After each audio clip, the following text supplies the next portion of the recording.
I see. But the one he used, I think it was a Chroma UV filter, and I think Optilon have an UV filter as well. But again, the cheapest is like 200, and I mean, I wanted to do it, but I just couldn't justify the price. Yeah. With that said, I've captured Venus with an luminance filter. I mean, it looked decent. There's no structure, but it looked decent. Looked like a moon without any craters.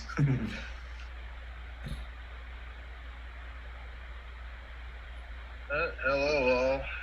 I'm Hey, joining from the road this time. I'm going to be listening in and watching you, Awni. Looking forward to this presentation. I am heading out Yeah, thank you. I'm heading out to give another shot at NGC 7293. Adrian, just don't get a ticket for zooming. Wait. I'm sure he's got audio only. I'm driving to Hudson. Yeah, I don't think I'll be able to do it tomorrow, and I figure why not, since this will be one of maybe 2 or 3 days in a row that we get. So yeah. I figured why not. We were looking at Astrophotographry earlier, and it's going to be clear through Sunday night, or clear nights anyway through Sunday. Yeah, my vacation ends as of Sunday night, so I'm going while I still have a shot at it. Hey Adrian, is that the Helix? Yeah, that's the Helix. I gave it a shot through the telescope once, and I was happy with one of the single frames. So I'm hoping to catch multiple frames of it and see what I can get. It's a beautiful it's a beautiful object. Too close to the horizon though. Well, it rises high enough. In Hudson, I think around at Hudson it gets up there about, well, I want to say 12, 13, maybe a little higher, right around 1. I think in the morning. If I'm still out there at 1, I'll be gathering more frames. What was the number? The other target I've been working on, Andromeda, rises higher around that time too. So we'll see what happens. I may try for 2 targets. Adrian, I was looking at it through my C8 from Waterloo Rec area a couple of nights ago. Your estimate on altitude is about right, and it was about a little after midnight, so that'd be ideal for capturing it. Yeah, easy to point at. I kind of know what the star field is with Pomelo, and then there's another star, and it makes a triangle with it, and it's pretty darn big. So hopefully, if I get I'm using a DSLR, kind of along the theme of tonight's talk. I'm only going to be using a DSLR with a 100 to 400 millimeter lens on it, and a tracker, which in my photography circles, apparently getting a tracker to shoot the night sky is somewhat of a controversial thing, because people don't want to buy the extra equipment. So I was also wondering what warp factor you're doing there with your star background as you're driving it. 2. So Norbert, where do you go at Waterloo to observe? My buddy Jack Underwood pulled into that Strawberry campground area and found a good spot there for us to have a nice clear southern horizon. Okay. Yep. So what's in my background must be what they saw. And by the way, Norb, we want to tap you for AATB right quick before we get this started for a light pollution talk for astronomy at the beach. Has anyone hit you up to ask if you can do one? No, I didn't know. Is this be an online thing?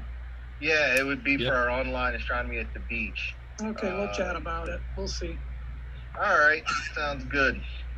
Okay. So I'm going to go on video and audio mute because I know it's 7:30 and it's time to start. So when you get to Hudson, show us some clips. Yeah, I think I'll do what I can. That would be nice. Yeah, I'll see what I can do. That filter number was a 38. This meeting is being recorded. In case anyone wanted to know. Say again, Doug? It was a 38A was the filter number. Yeah, that's the violet, right? Right. Yeah. And by the way, if I may interject one more, did anybody feel the 3.5 earthquake out of Monroe about 25 minutes ago? No. It shook the houses here in Taylor, Michigan, which is where I'm at now, but I'm curious how far, if anybody noticed, but we had a noteworthy earthquake in southeast Michigan about 25 minutes ago. It may make the evening news. I heard a rumble that I thought was an afterburner takeoff, but I didn't feel any shaking. Yeah. Because we're near Willow Run Airport, and I heard a low rumble, but I thought it was just it was like a plane taking off with its the afterburners. That may well have been the sound of the earthquake going. It was very low rumble. I didn't feel anything shake or see anything shake in the house. But, Hey, Adrian? That could have been it. Yeah. Krishna is wondering if Lake Hudson, if you can camp out there too, or just observe in the parking lot by the lake. You can camp out there. The campgrounds are open. There are a lot of young kids. The times I've been out there, a lot of young kids that have been headed for the campground. So they have apparently opened the campground. Cool, thanks. I wasn't sure what the update was. Yeah, they've opened that park up. So many more people are trying to go to it because it's kind of the thing to do now. With other things in Michigan still closed, and we've had all this record good weather where people are heading to go see the stars. So I don't blame them, but they keep coming into the picnic area, and I kindly tell them, the beach is perfect for what you want to do. So if you do go out there and observe, just beware that there may be a crew of people showing up at one time. I was out there, and 8 cars, all lights, all blaring, just showed up one after the other, and they kind of interrupted observing sessions that were going on. But I suppose the kids had a good time. So yeah, check into it, Krishna. Okay. All right.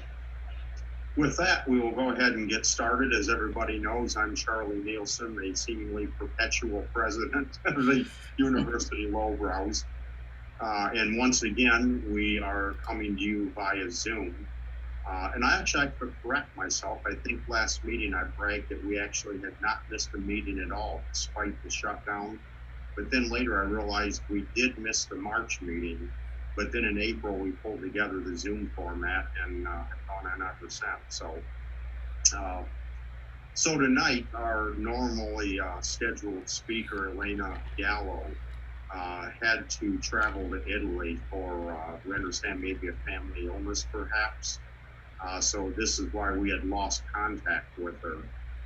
And we certainly understand the situation.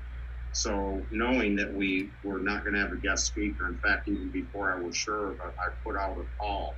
And just to demonstrate how the Lowbrows really are, we had not one but 3 different people that said they could fill in a pinch. It turns out Awni was actually the first one to mention something. And so he really jammed to put this together. And that's what we told him, if you can, don't kill yourself. Because we do have other options, but since you did come first, then we'll go ahead and do it. And he did pull it together, and indeed is our guest speaker. So with that, Awni, as you all know, is a lowbrow for, I don't know, it's been 4 or 5 years, something like that, Awni? I know it goes fast. Tell me about it. Yeah.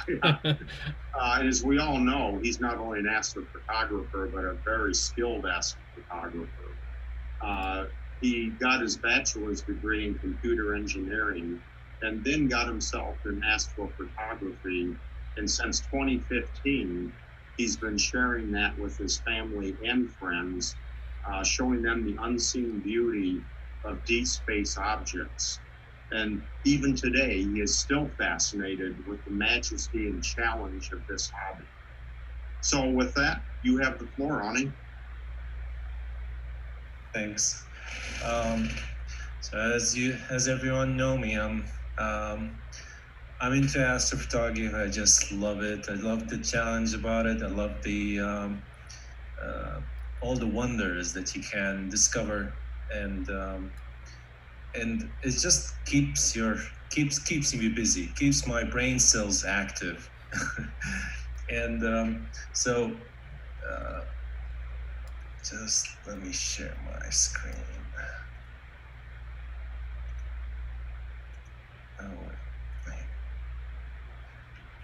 And there we go. Can everyone see the presentation? Yeah, you got it. Okay. So you can always follow my work on Facebook and Instagram. I share more pictures about my equipment and about my experience, about all the stuff that I learn. I try to keep it on social media, just in case if I have the same problem, I can go back there and learn from it, and as well as teach other people how to do it. It's a challenging hobby. The whole idea of this presentation is, let me put it this way: when I first started the hobby, most of the people that I met, everyone says, oh, you need a telescope, you need a dedicated astrophotography camera, you need this, you need that, you need tons of money. Later on, I learned that no, most people who are interested in this hobby can do with just basic camera and a basic lens and just minimum amount of equipment. Won't have to break their bank, and the results are mind-blowing. So I'll be talking about the equipment. I'll be talking about what you need to do, some common sense, some I'll go through the like an advanced equipment list in case if you love astrophotography, in case if you want to go to the next level. I'll share with you the image, like how to capture images, what you need to do, and what settings you need to capture your images with. I'll also include some techniques that actually high-end astrophotographers, like with high-end telescopes and high-end astrophotography camera, use to capture their images. It's the same process that you can apply it with a DSLR and a lens. Later on, I'll show you. I'll talk briefly about image processing, basically just because every person has a different taste. But I will show some of very useful information and links that whoever wants to get in himself or herself into image processing, they can go to those links and learn a lot of information from it. But first, love to show you what a DSLR astrophotography can do. Some of the, so there are mainly 4 or 5 types: time-lapse, star trail, you can Milky Way and Milky Way panoramic, and the last thing, which is more like a deep imaging. You basically pick a subject and an object, and you stay all night imaging just one object. So it's a different technique that, again, high-end telescopes do it. High-end astrophotography people do it. So time lapse, for example, is, this is from my backyard. It's just 30-second images put together from sunset till sunrise, and you just play it in high frame rate. And I mean, it's simple. It doesn't need any what do you call it? The image processing, I would say. Whatever you get from the camera, you can put it in a video, and then you get a time lapse. With this image, I used a Canon 6D. Actually, I'll show it to you later. I used the Canon 6D with 14 millimeter lens and 30-second exposure. Again, put it all together in a movie. The other thing you can do are star trail. It's the same images that you use to create time lapse. You can put them all together, for example, in Photoshop, and make all the layers, all the images in those series visible. So technically, what you're doing is the foreground is fixed, but the Earth is rotating. So you'll see some star trail effect, which is especially if you point to the north, you'll see everything rotate around Polaris, which is just mesmerizing. The other thing you can do are just Milky Way shots. Just find a nice foreground and capture the Milky Way. You will need fast lens. You will need, sometimes you'll need some tracker, sometimes you don't. Again, depends on how big your lens is and how fast it is. In this image, I was lucky to capture 3 comets, and that was just 25-second exposure with the highest ISO that my camera can get. Now, if people, some might ask me why the foreground is lit. Well, in those 25 seconds, I actually open up my flashlight and just, hit all the tree lines so it looks like, illuminated. The other thing you can do is panoramic. So this was the first time that I've done, I would say second time that I've done Milky Way shots. All I did is I captured small bits and pieces of the sky. And technically I captured 51 frames. So it's first row, second row, and third row. And funny thing is, my image field of view is only this much. So by the time I got to the left side, there were some fishermen with bonfire. And again, because my field of view is small, I was like getting all this halo. And I'm like, oh my God, this is all because of their bonfire. I think it's like they're polluting the light around them. Well, guess what? When I went back home and stitched everything together, again, I used Photoshop. And I was blown away that I actually captured the aurora. So that's another thing you can do with just DSLR and just 25-second exposure. That was just 20-second actually. So the whole thing didn't take less than an hour. So the other thing, like I said, constellation, you can. But now with this part of imaging, you will need a tracker, and you will need proper astrophotography session or technique, I would say. Reason B is for example, this one is actually a mosaic image. It technically looked like that. So I captured this part, then I moved and captured that part and that part. But it's noisy, it's dirty, but if you use the proper technique, you can clean it up and then you can stitch it together to look like that. And again, that was just done with a DSLR, a modified DSLR, and a 135 millimeter lens. So nothing fancy except for the tracker. So going into astrophotography, basically you have to have some common sense. I mean, you can't just drive to a place in the middle of nowhere without any planning. Make sure you have a partner. Make sure you have backup phone or charger or even some sort of connection. If it's winter, make sure you bring lots of warm clothes. If it's summer, make sure you have some sort of protection from the mosquitoes. Get some food, get some drinks. Headlights. Don't get, especially with star parties, don't get a red light. It's very crucial. People would hate you if you bring a white light.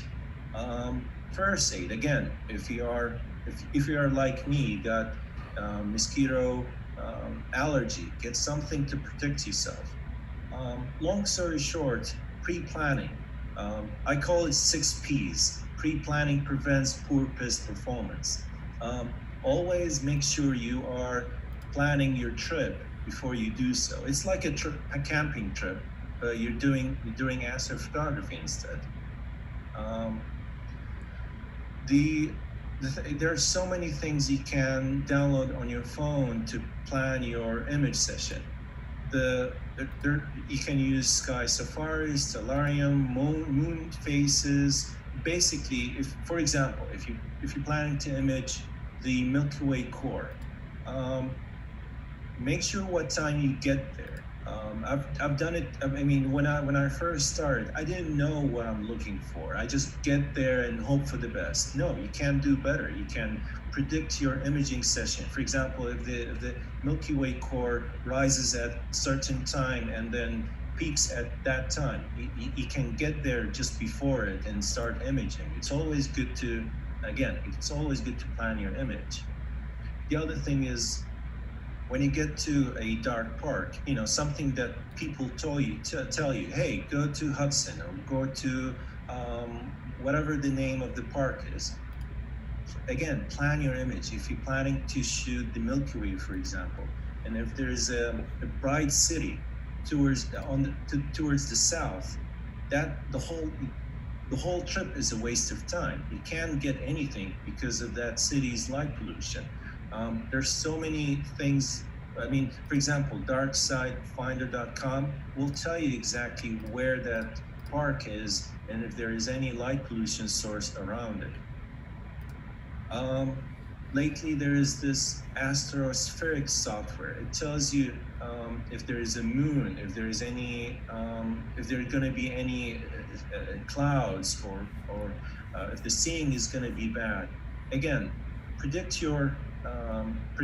plan your trip.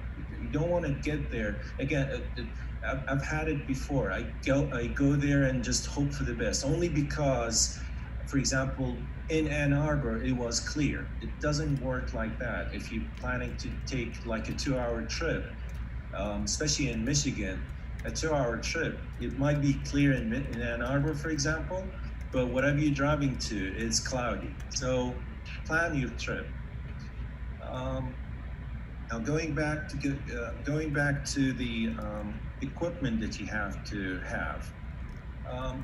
Any camera and any DSLR with manual settings will do. Technically, you can whatever camera that can control the ISO, exposure, and aperture is good to go with astrophotography.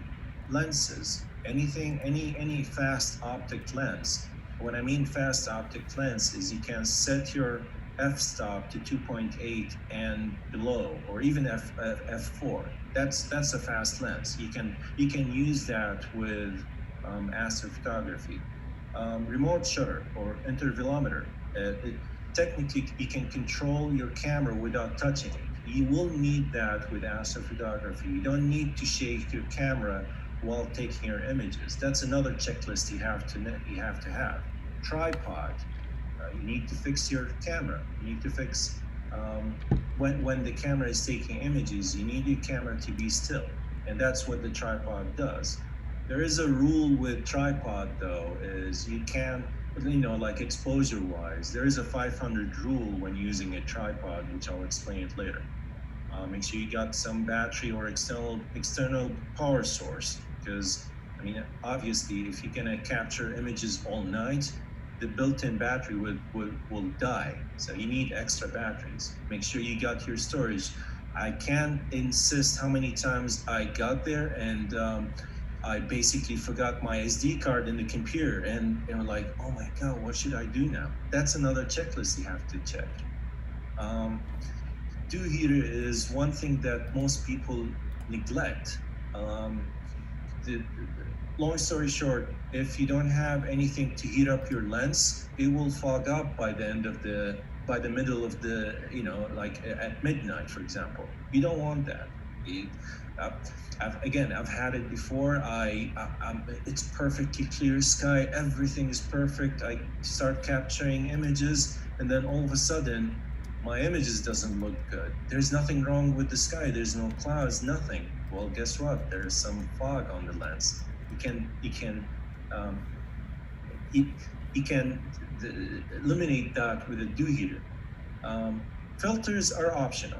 Depends on where you're gonna shoot from. If there is always a light pollution filter that help you getting better images. Focus.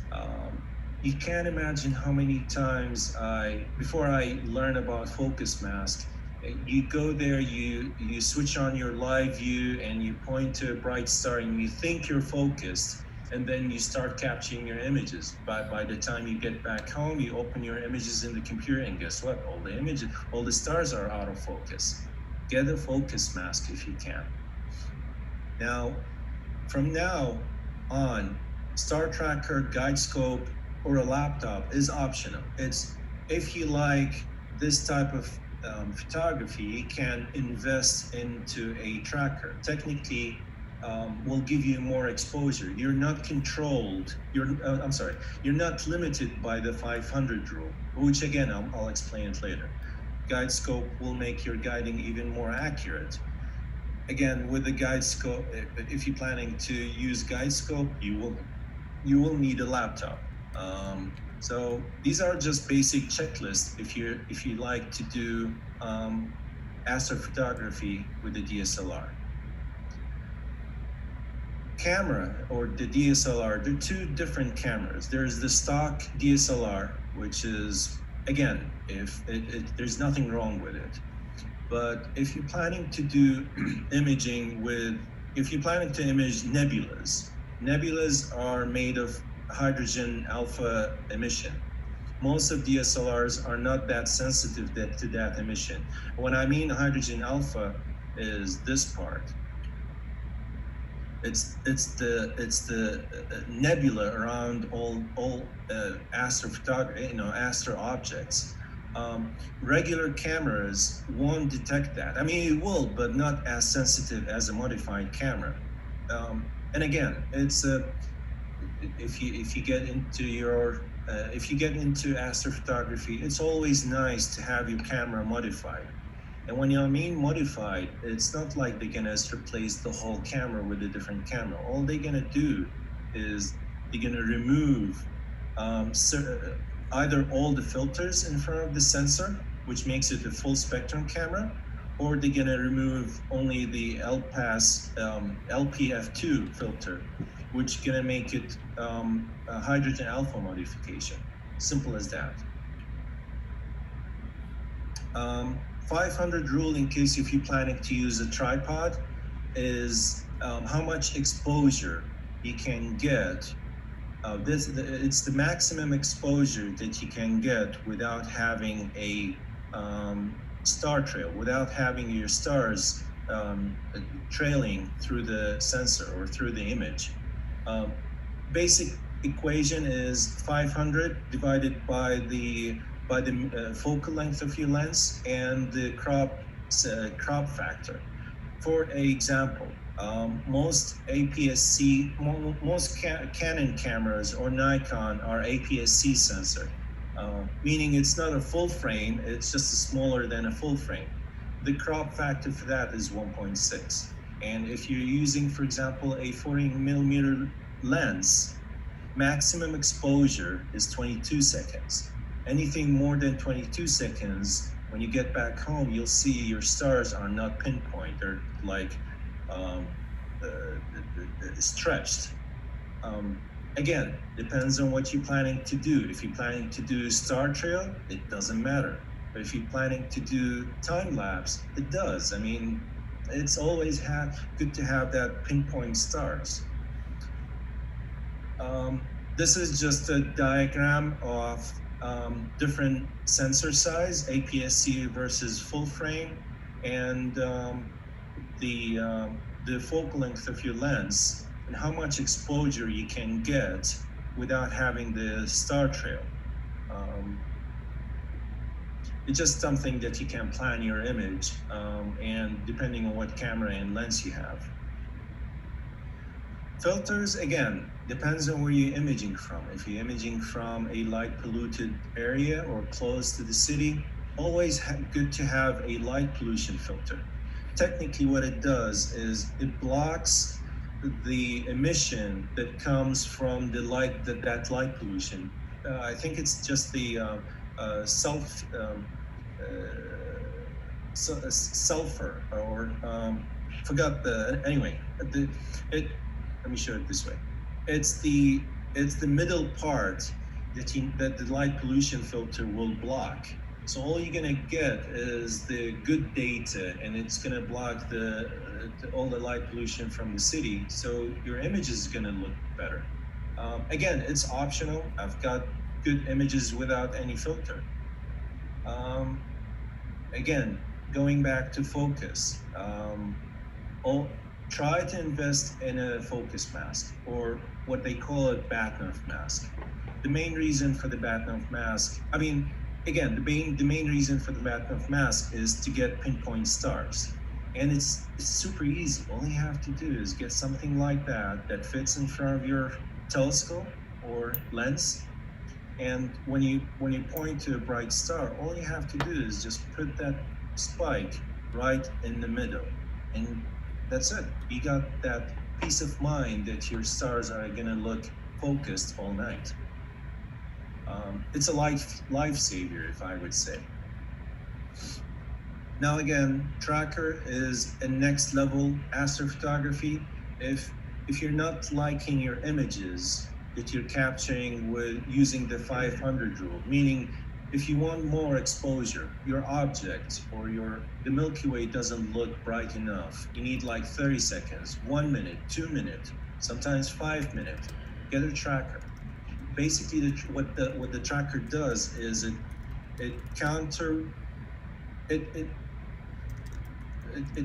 makes the stars fixed on your sensor. It counter rotate the Earth rotation, and it makes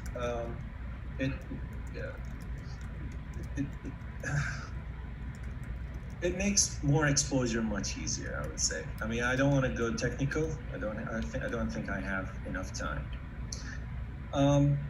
Examples of tracker. You got this, you got that. I mean, there's so many brands. My choice is this one. This is my actual setup when I went with the tracker setup.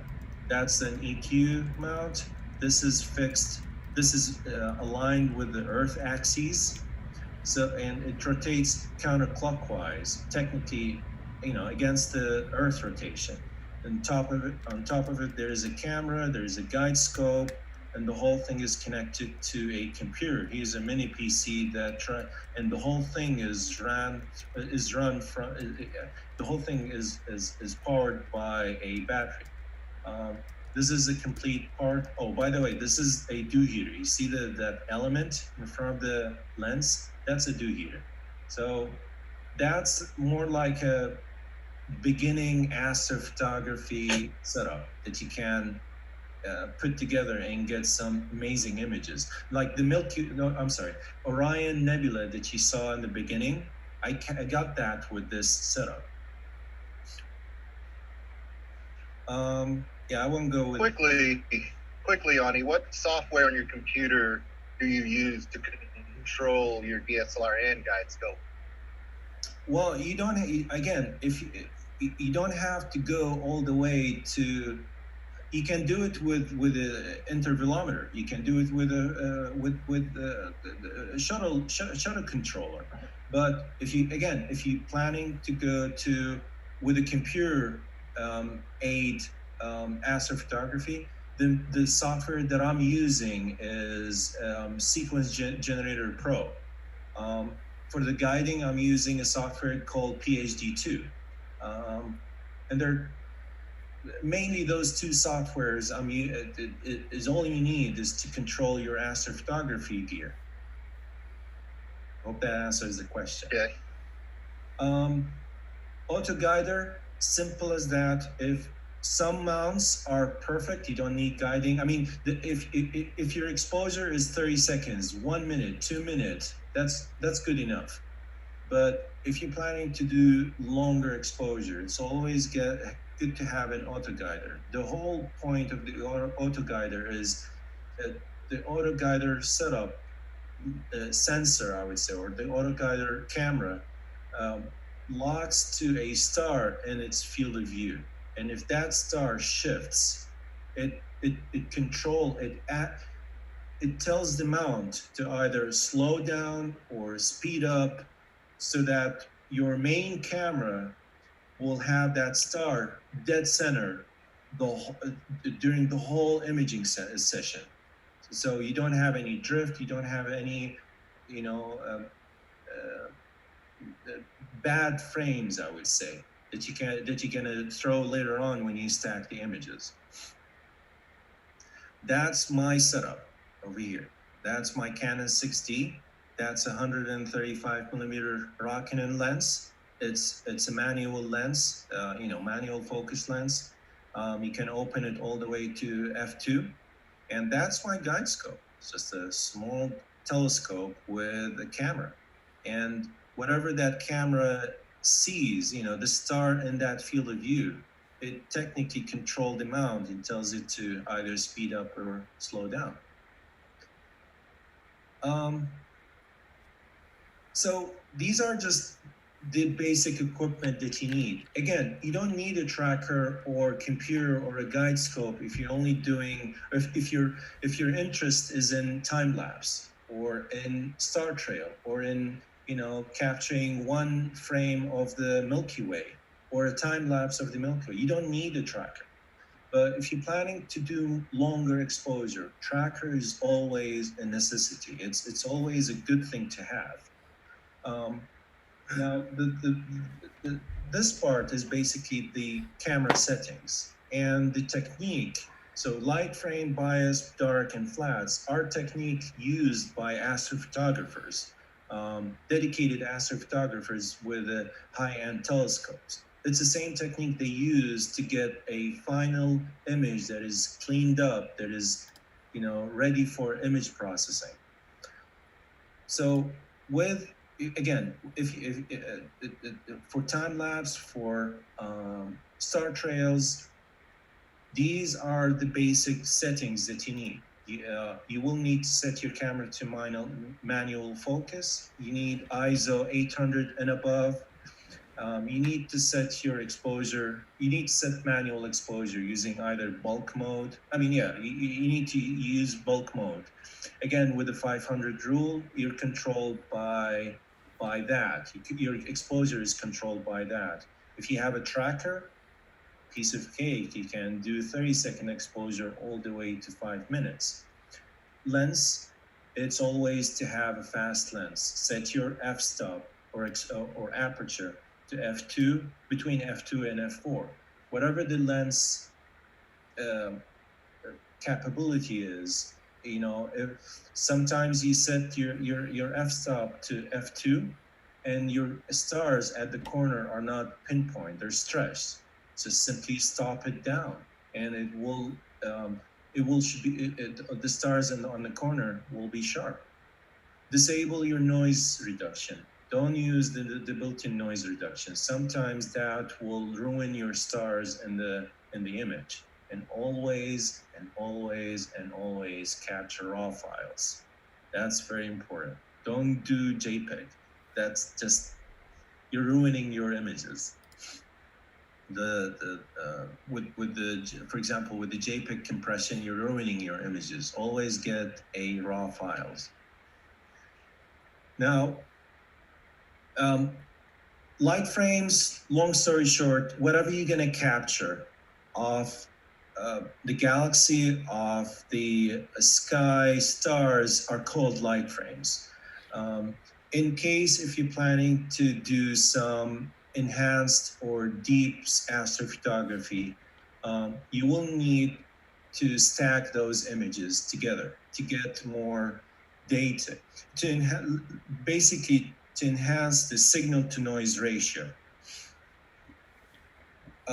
For example, this is one of my images that I captured of the Rojo of Yochi. This is just one frame, one image out of, I think it was 39 frames. And it's a 2-minute exposure with a tracker. It's the same setup that you guys just saw previously. My camera settings was ISO 1600. My lens was stopped to 2.3. And I got 2-minute exposure, and the temperature at that time was 65 Fahrenheit. So there's not much in there. I'm like, if a regular person see this, I'm like, I don't see anything, it just stars. But you'll be wrong. There's so much data in this image. What you need to do is clean all this noise. And the noise comes in 3 parts. It comes as a bias frame, as a dark frame, and as a flat frame. Bias frames, long story short, is it's the census readout pattern. It looks like that. If you, the way to capture bias frames is just put the lens cap on,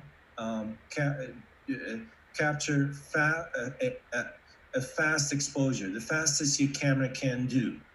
And same ISO, same sensitivity ISO as your light frame. And doesn't matter the temperature, but always gets 40 images and above.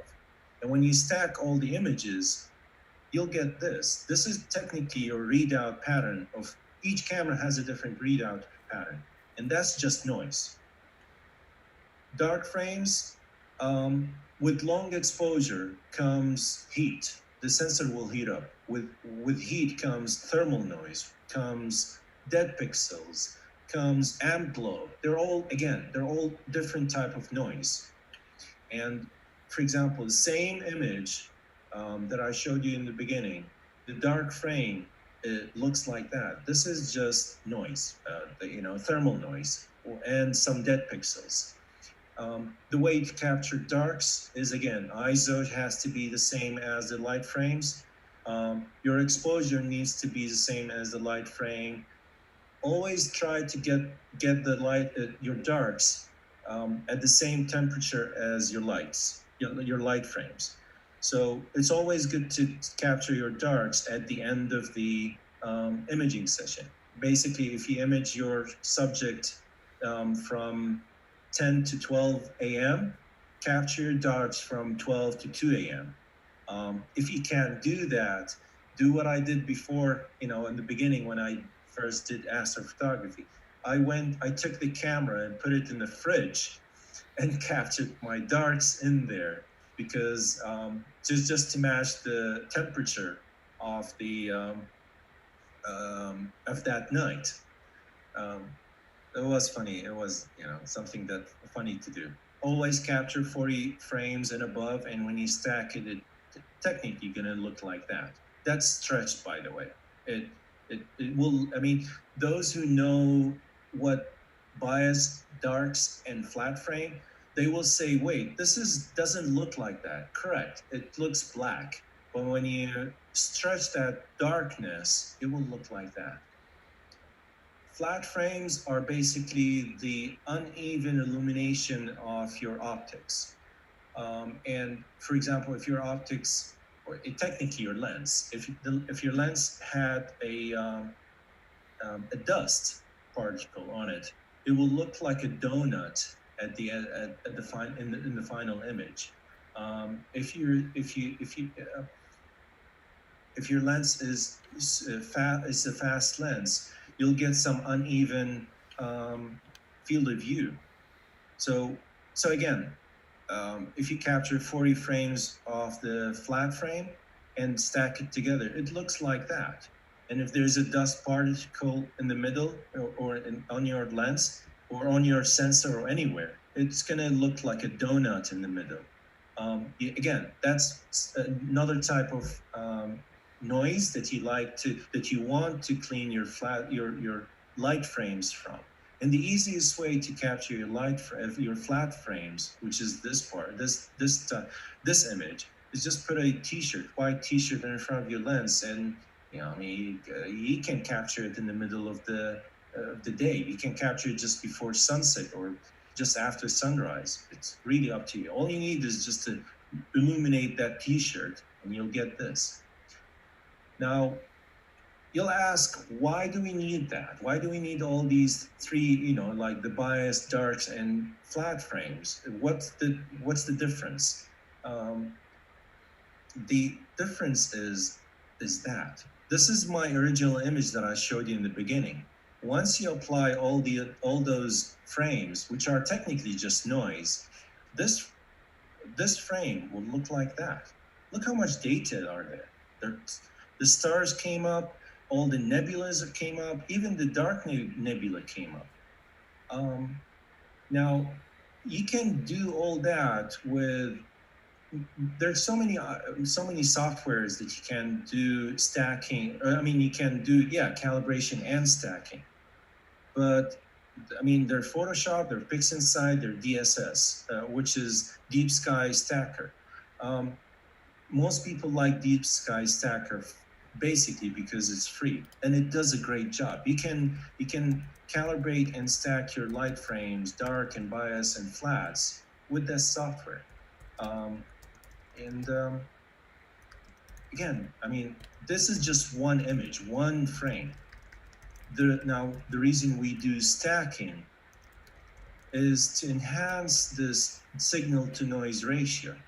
Now, again, this is zoomed in. This is just this part zoomed in. See how many noise is there? The data is there and the noise is there as well. But when you stack, you're basically evening out your noise and you're enhancing your signal. And after stacking 39 frames, of course, you have to calibrate them, like remove all the noise that we talked about previously. And when you stack all 39 frames, it looks like that. Image talks of, the image is just, you see the difference between a stack image and a single frame.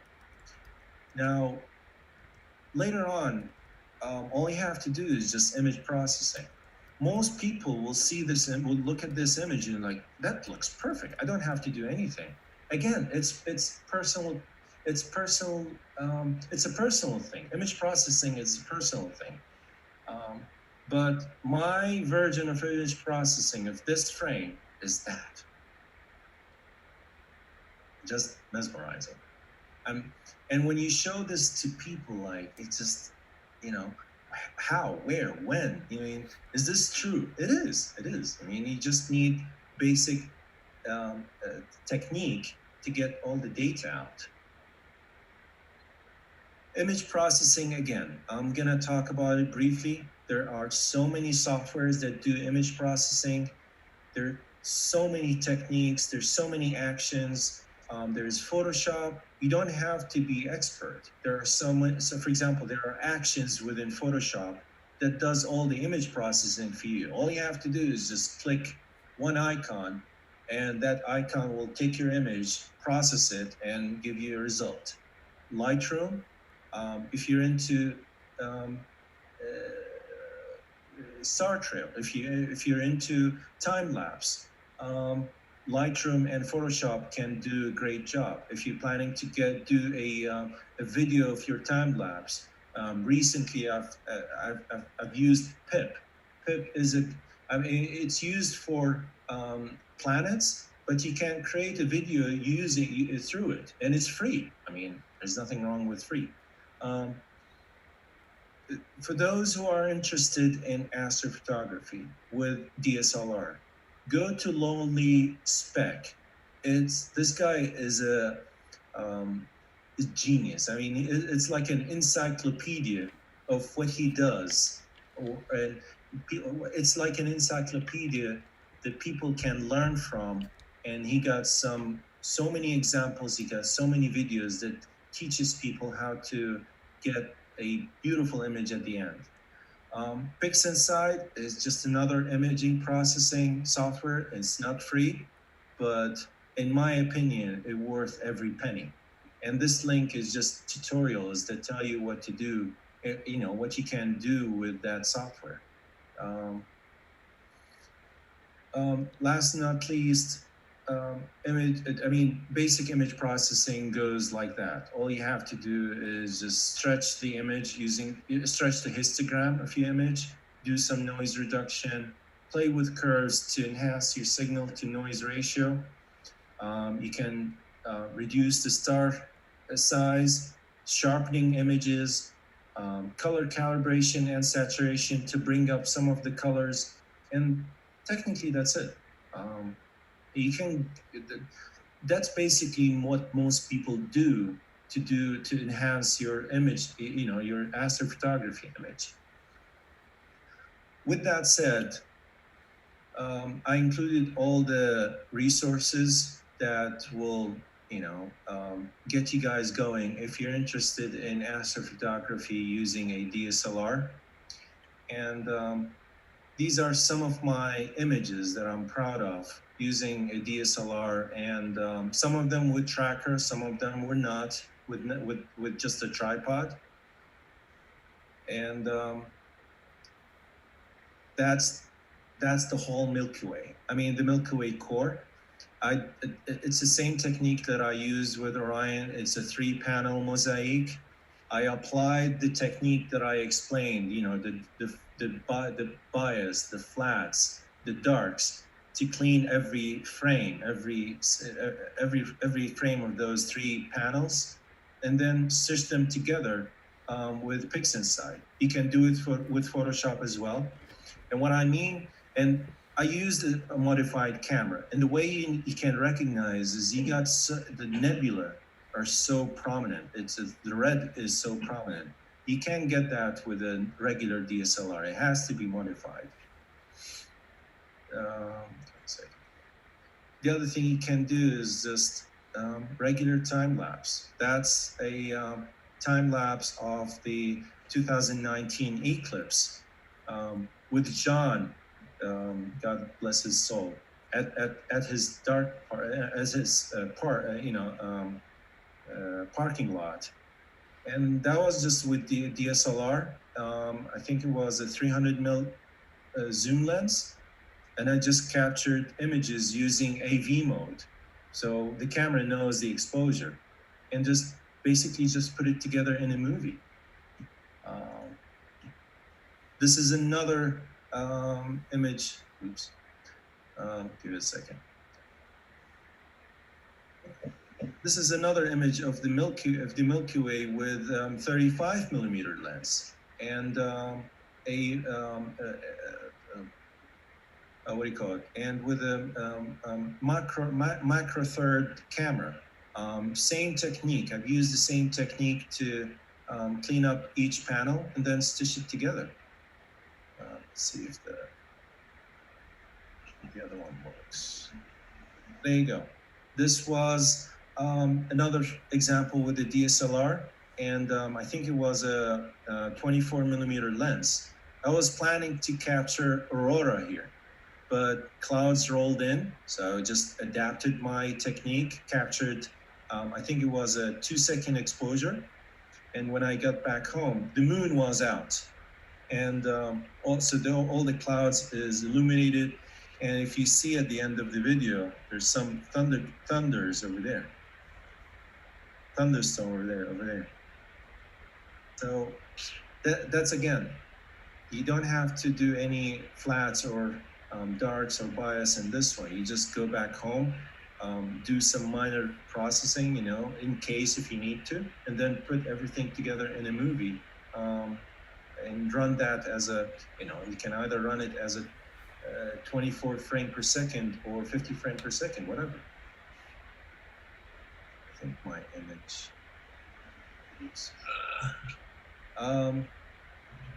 Yeah, my image, the software that shows the images kind of stopped working. But you guys saw that. This is a panoramic of the whole Milky Way. This is the Orion Nebula.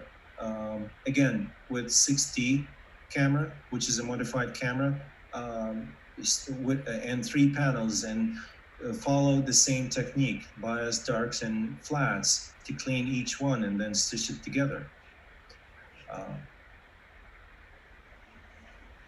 Come on, seriously. Give me a second. Oh, there you go.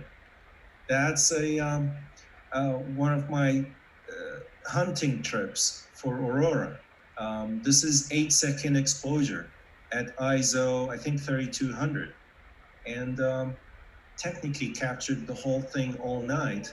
Went back home, did some minor image processing to bring up more data, like all the reddish and the bluish, enhance that, and then put everything together in a movie.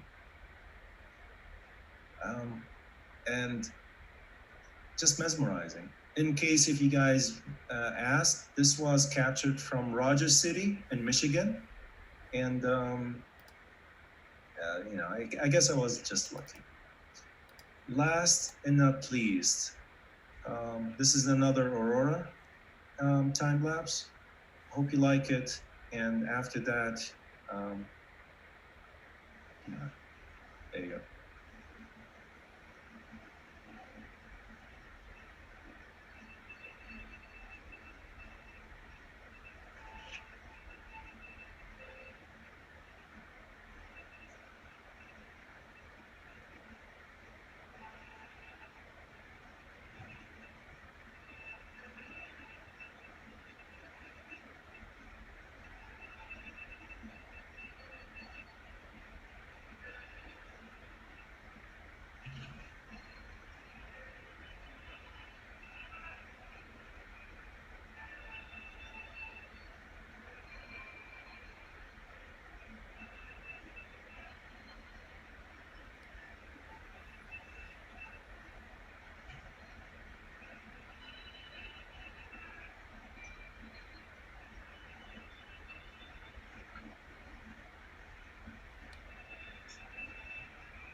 this was just one night activity. All the videos were cropped and put together with a montage with some music, and I hope you guys love it. That was excellent. Oops.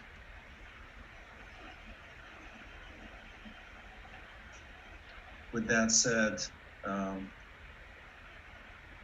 any questions, please?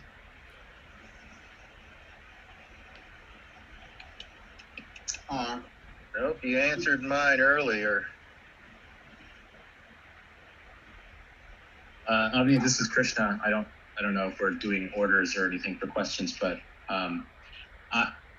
it looks like a lot of the shots that you took and a lot of what you talked about was sort of the wide angle astrophotography where you're taking it straight from your SLR. I assume you also hook your telescope up to your camera up to your telescope from time to time. Definitely. And that I'm just curious how that works. I tried this, over 10 years ago and got quickly frustrated because I was kind of trying to figure it out on my own. And it's like, how do you attach it to the scope? How do you know if you're in focus or not? And then do you do it with like you put it where the eyepiece would go, but then you would keep the eyepiece in order to get that, that nebula in focus? Just some of those technical details. It's very challenging. It can be very frustrating, and it's a learning curve. But let me put it this way: once you figure out all the mechanical issues, meaning focal, back focus and focal length and focus, like focus mask, and you get a decent image. The technique that I just explained can be used exactly with a telescope. And once you clean everything up and you stack all the images using the softwares that I provided in the presentation, you'll be amazed with the final image. Ask Adrian. I mean, he tried some of the, he knows this technique, and every time he get an image and stack it together, he's just like, wow. But I agree with you. Getting everything hooked up and working, and until you get pinpoint focus stars, I prefer to do that in my backyard before I go to any dark park, so that at least when I get there, I have the peace of mind. I have the knowledge, enough knowledge of my equipment, how to troubleshoot it in the middle of nowhere at dark. We got a question on. I think that will be another whole presentation. Yeah, it would. The differences in the images, I can speak for myself, and I can actually speak for Jeff Koopmanis, Who, me? I've seen some of his work start to turn around. Yeah, you. Your M16 looks, to me, your M16 turned a corner. And it took time. It takes time, frustration, and just you keep going at it until suddenly things start to make sense, and you start to see images get better. Your single frames than your old images. It's something you're constantly learning to do. All I'm trying to say is, because I've seen it many times, especially at the park, at Hudson Park, when I used to go there. I used to bring my big telescope, and everyone would say like, oh, that's too much money, that's too much equipment, that's too complicated. It's not. It's just next level. But you don't have to be you don't have to get such equipment to get into astrophotography. You can get simple equipment. I wouldn't say it's not like cheap equipment, but basic DSLR, basic lens. Just get that technique solid, and you'll be amazed with the amount of data, or you'll be amazed with the pictures that you can get as a result. Yeah, I just wanted to comment. The first setup I had was with my Nexstar 8 SE, and a $100 camera, and I was getting great shots of the moon and all that, and it was cheap, and it was a way to get started and get your feet wet. We do have a question from Doug Warshaw on the chat session. It says, for telephoto lenses, do you recommend zoom lenses or dedicated lenses? And if the latter, what does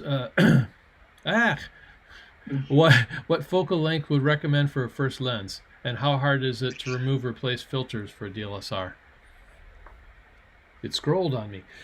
Okay, so first thing first, zoom lens, I always prefer a prime lens.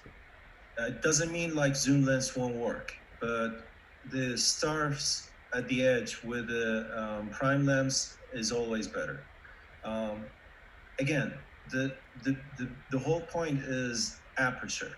Get a lens with a fast aperture. You know, f2.8. That's perfect. Doesn't, you know, you'll capture enough light to get the image that you want without using a tracker, for example. I mean, you can definitely get enough data with just 20-second exposure, and that gets you, you know, you don't need a tracker to get images, to capture those images if you have a fast lens.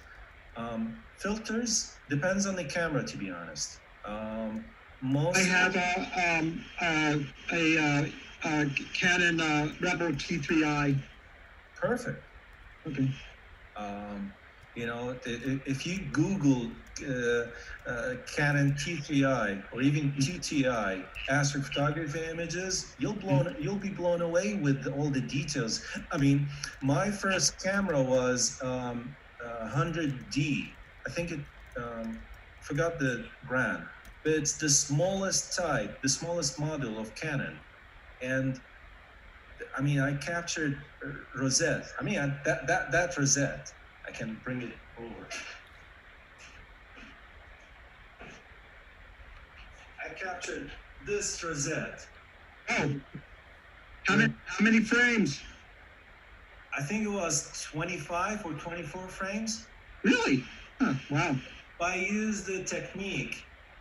It was modified camera though. It was a modified camera. And I used the technique that I explained in the presentation. And I mean, that's technically the results of that image. What was the last question? Filters. Depends on the camera. Most cameras accept clip-on filters. And I mean, they got clip-on filters technically for any camera. That's it. You said about removing, in order to get the H2 region, you had to remove stuff from inside the DSLR. Well, then you're going to have to, you know, break up your camera and remove that certain filter. I wouldn't do it. I would not recommend anyone to do it. There are certain companies, I would say. Oh. I think one of them was livepixel.com. You simply send your camera to them. They do the modification for you, and then they send it back. They do all the testing. They give you even warranty, and then they send you the camera back. Oh, okay. So then it'd be a dedicated photography camera, pretty much. If it's, again, it depends on you. I mean, you can do full frame, and you can use it in daylight. You can do IR imaging with a full frame camera.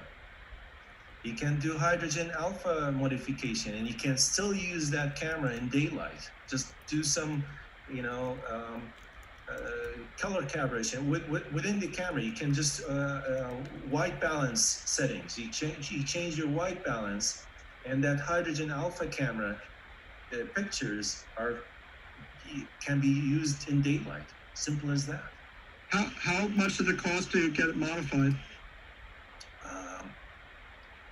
It's been a long time, but I think it cost me like $200.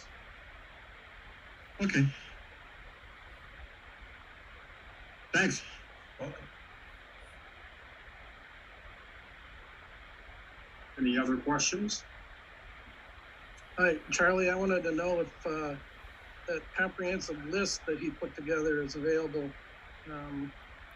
He's got some wonderful software suggestions there that I would like to review again, the amateur that I am. Yeah, some of the software that I mentioned in the presentation is actions. They're actions that you can use in Photoshop.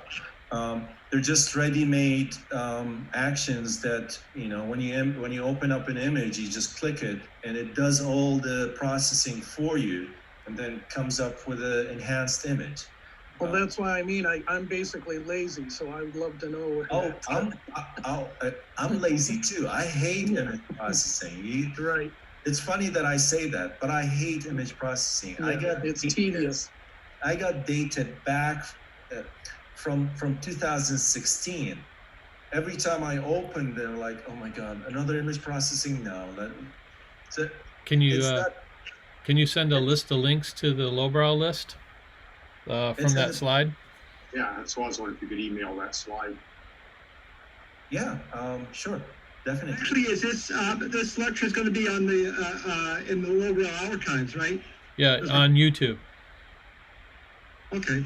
It'll be there. Okay, good. Thank you. Sure. But with that said, for an image, I mean, as of now, for image processing and stacking, I mainly use PixInsight. That's a dedicated astrophotography software. It's expensive. I think last time I paid 300 something for it, but it's powerful. You can't imagine how powerful it is. Jeff does a great job with his emails. Every time he finds a good software, he sends an email about it. And most of them are paid softwares, but they're not very expensive. And each one of them, every year, I find a different software that does perfect, makes life much easier with the image processing. Now, the reason I love PixInsight is every time there is a paid software that comes out in the software in the market, PixInsight comes up with a free plugin that does exactly what that software does. And once you buy the software, all this plugin that comes out year after year is just free. Yeah, I see Registax and AutoStacker out there that have been freely available and used for years. That's mainly for planetary imaging, not right? Sky imaging. Right. Yep. Okay. Thank you. Which is your favorite focal length to use, or do you equally use all your different primes? My favorite camera? Lens? Oh, your favorite lens.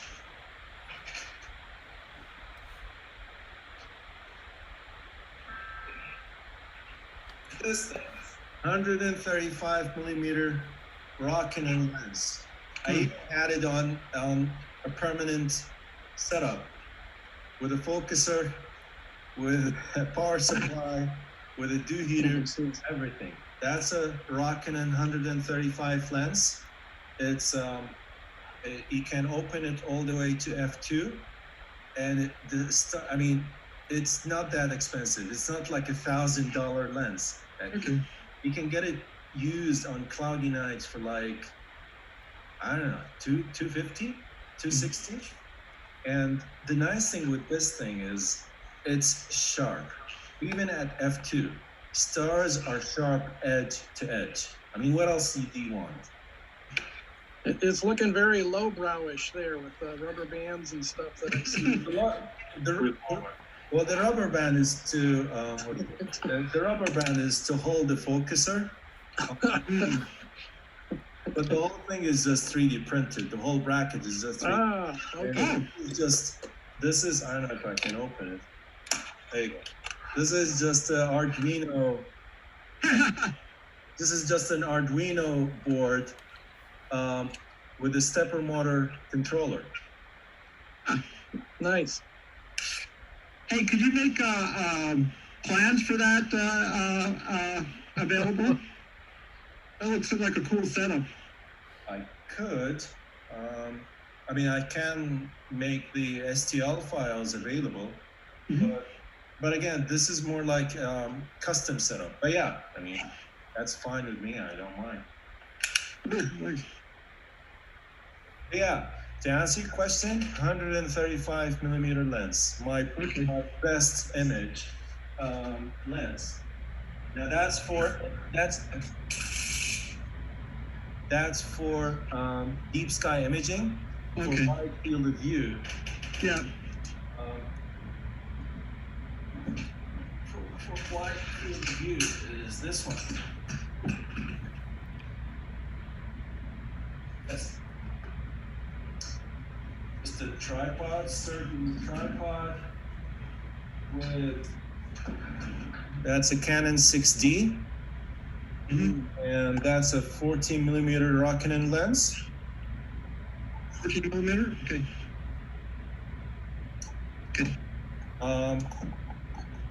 With a intervalometer external battery for the camera, so I can run it all night without worrying about running out of battery. And in front of the camera, I just put a dew heater, and that's it. That's what I did to capture my meteor shower image in the beginning of the presentation. Ah, okay. Thanks again. And it doesn't break your back. I mean, it's light. You can just put it in the bag and just drive anywhere.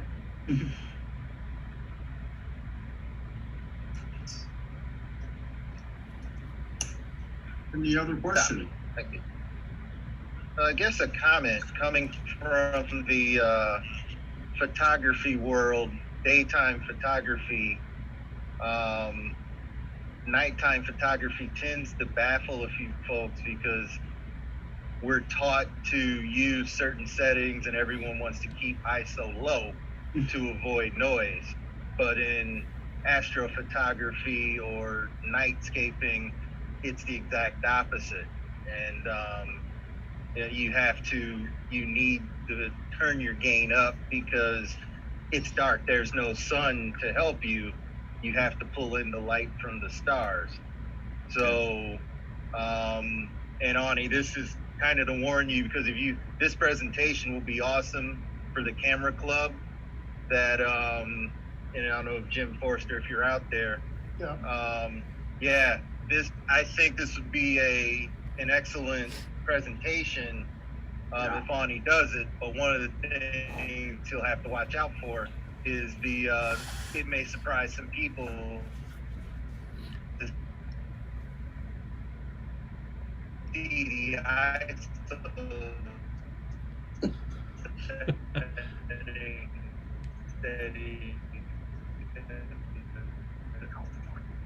Data dropout is always interesting. Entertaining. He's further away from us now. But Doppler effect. you're out here trying to Doppler effect from warp drive. Collect starlight, and the Rokinon lens, a lot of expensive L lens. Matt Lake Hudson. Yeah, we were just commenting because you started. Yeah, so at any rate, one. Yeah. I was just before I pulled into the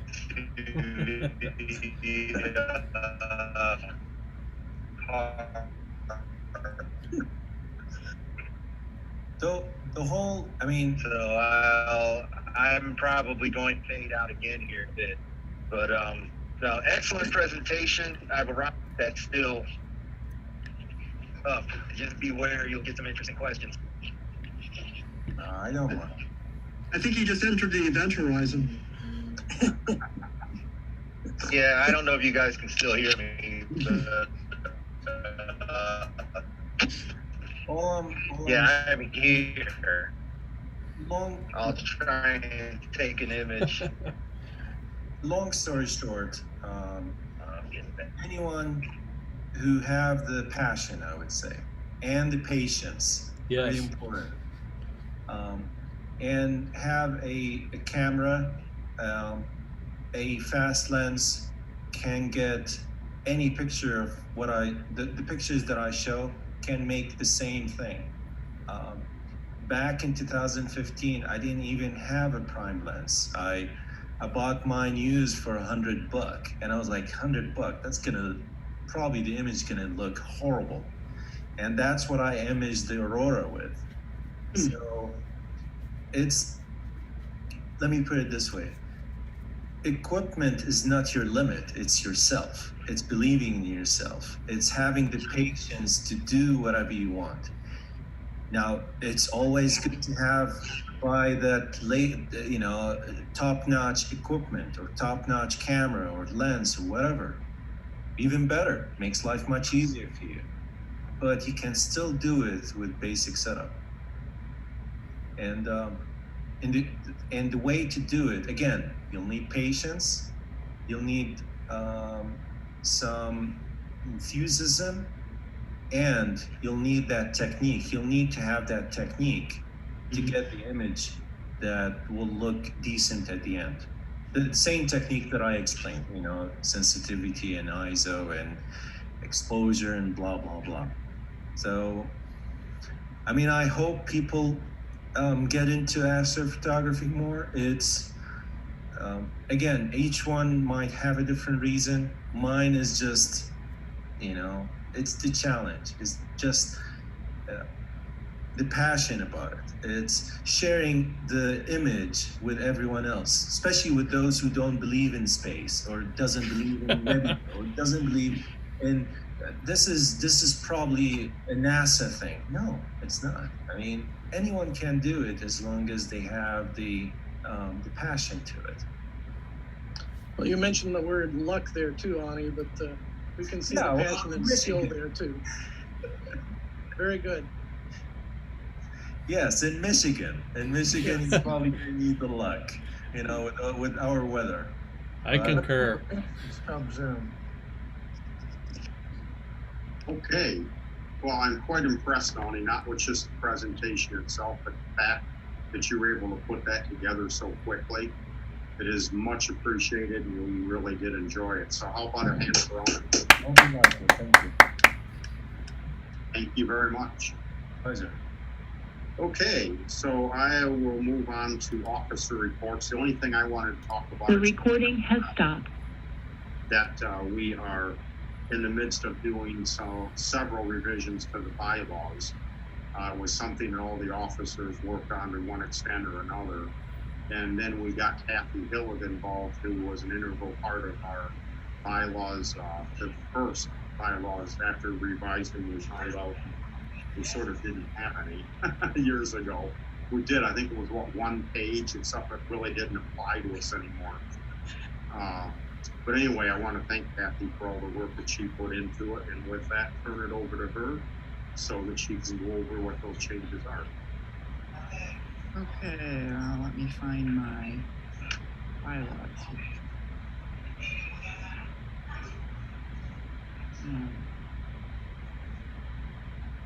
Can you see the bylaws, or do I need to make it bigger?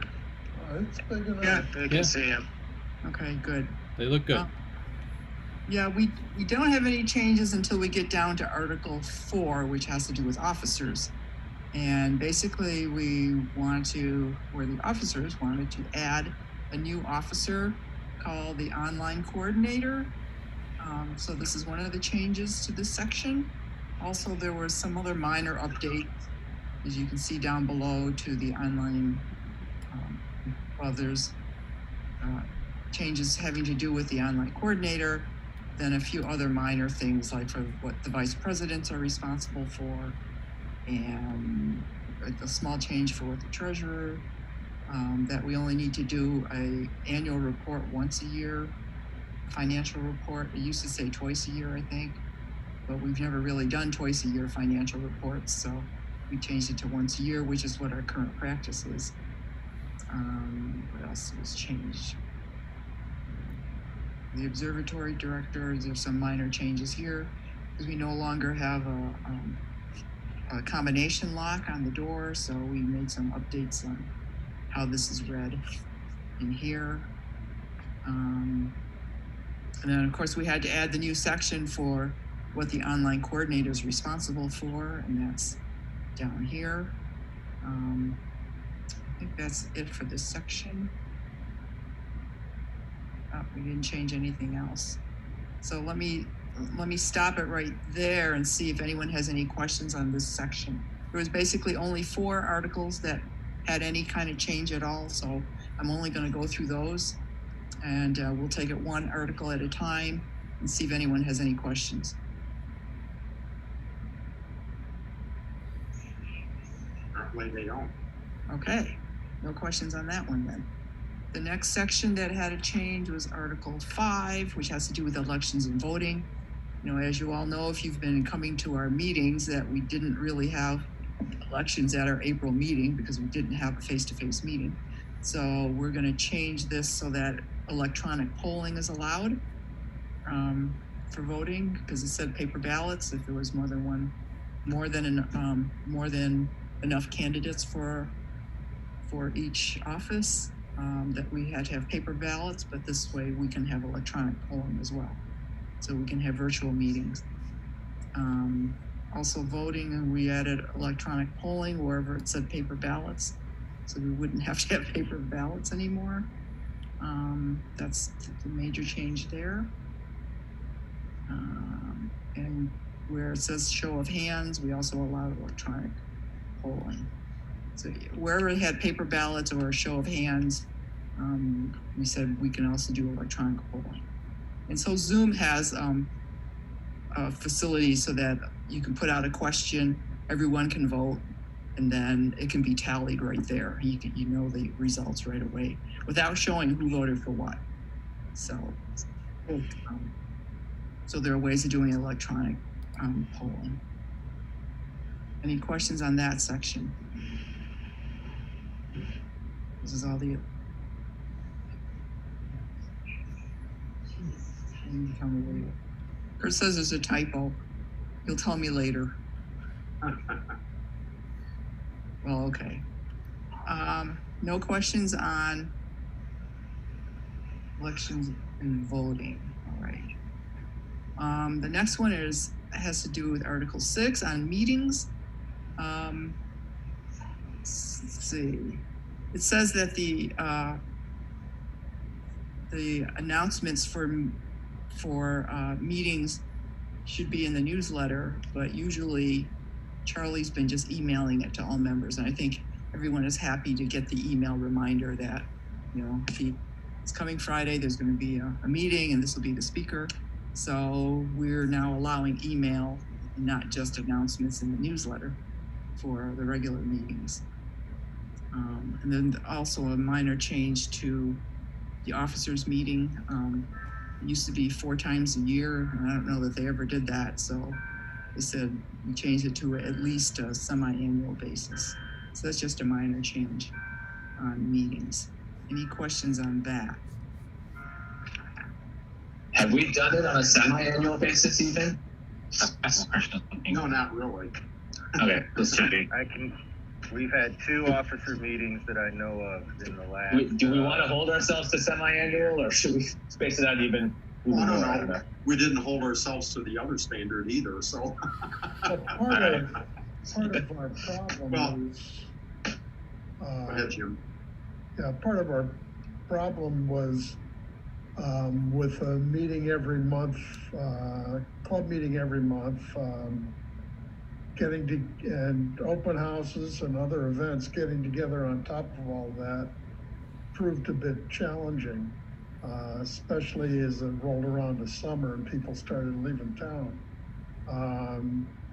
But with this setup, we can meet I think we won't have as many excuses not to be as disciplined.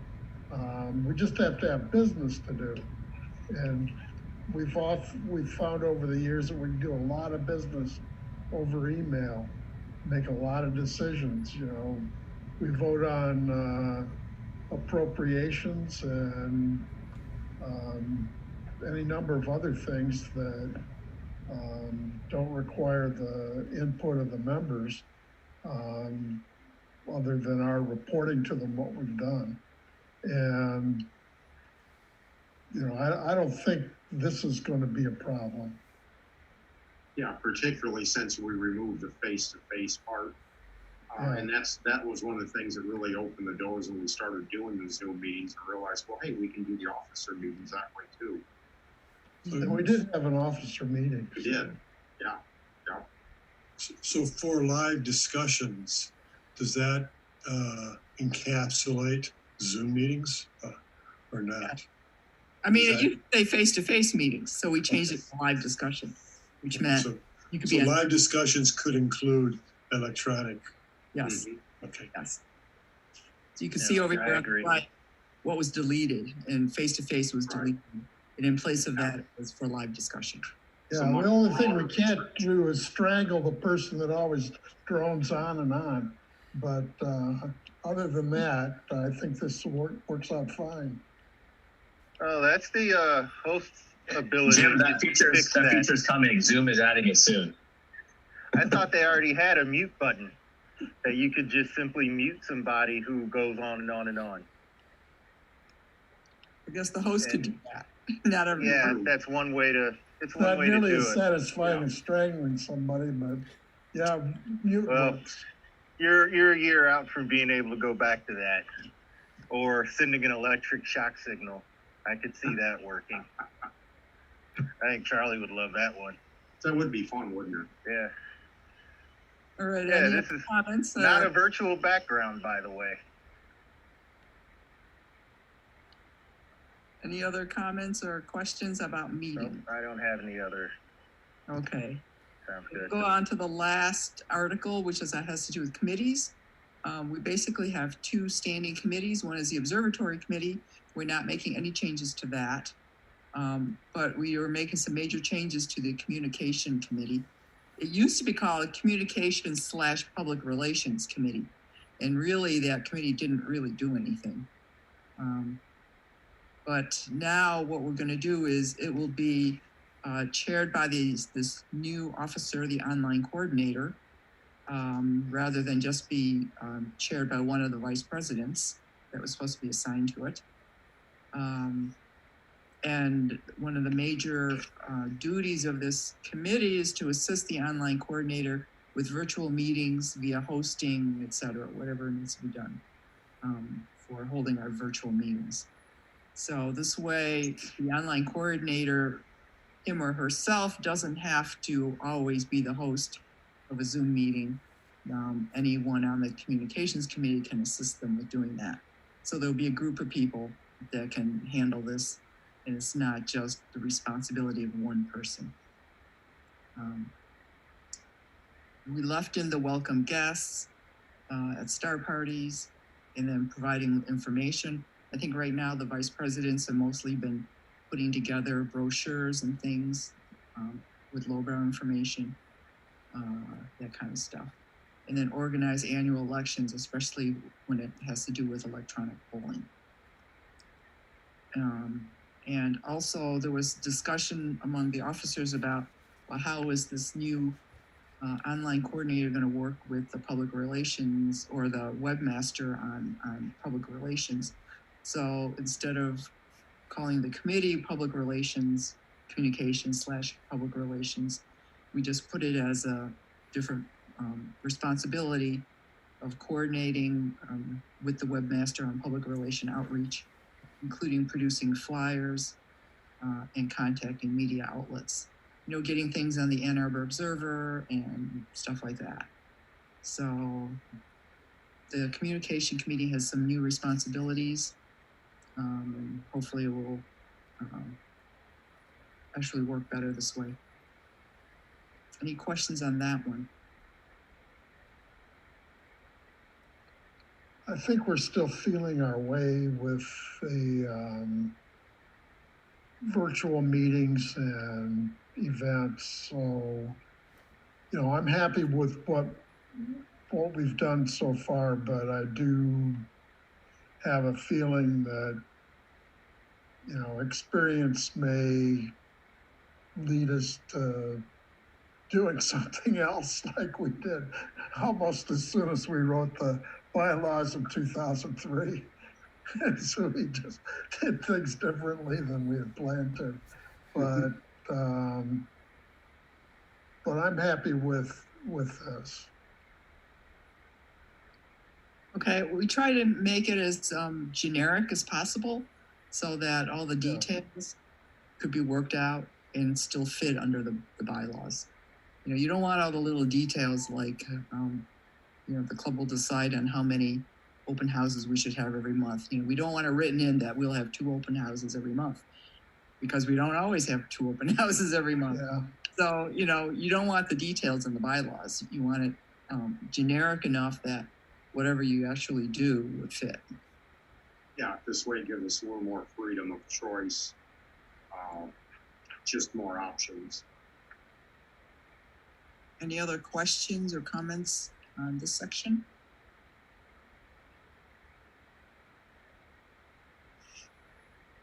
Okay, so not having any other comments other than the typo that Kurt found wherever it is.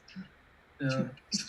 I will correct the typos, and the final version, the final draft proposal, I will send to the newsletter editor so that it can show up in the next newsletter, along with a ballot, in case anyone insists on doing a mail-in ballot.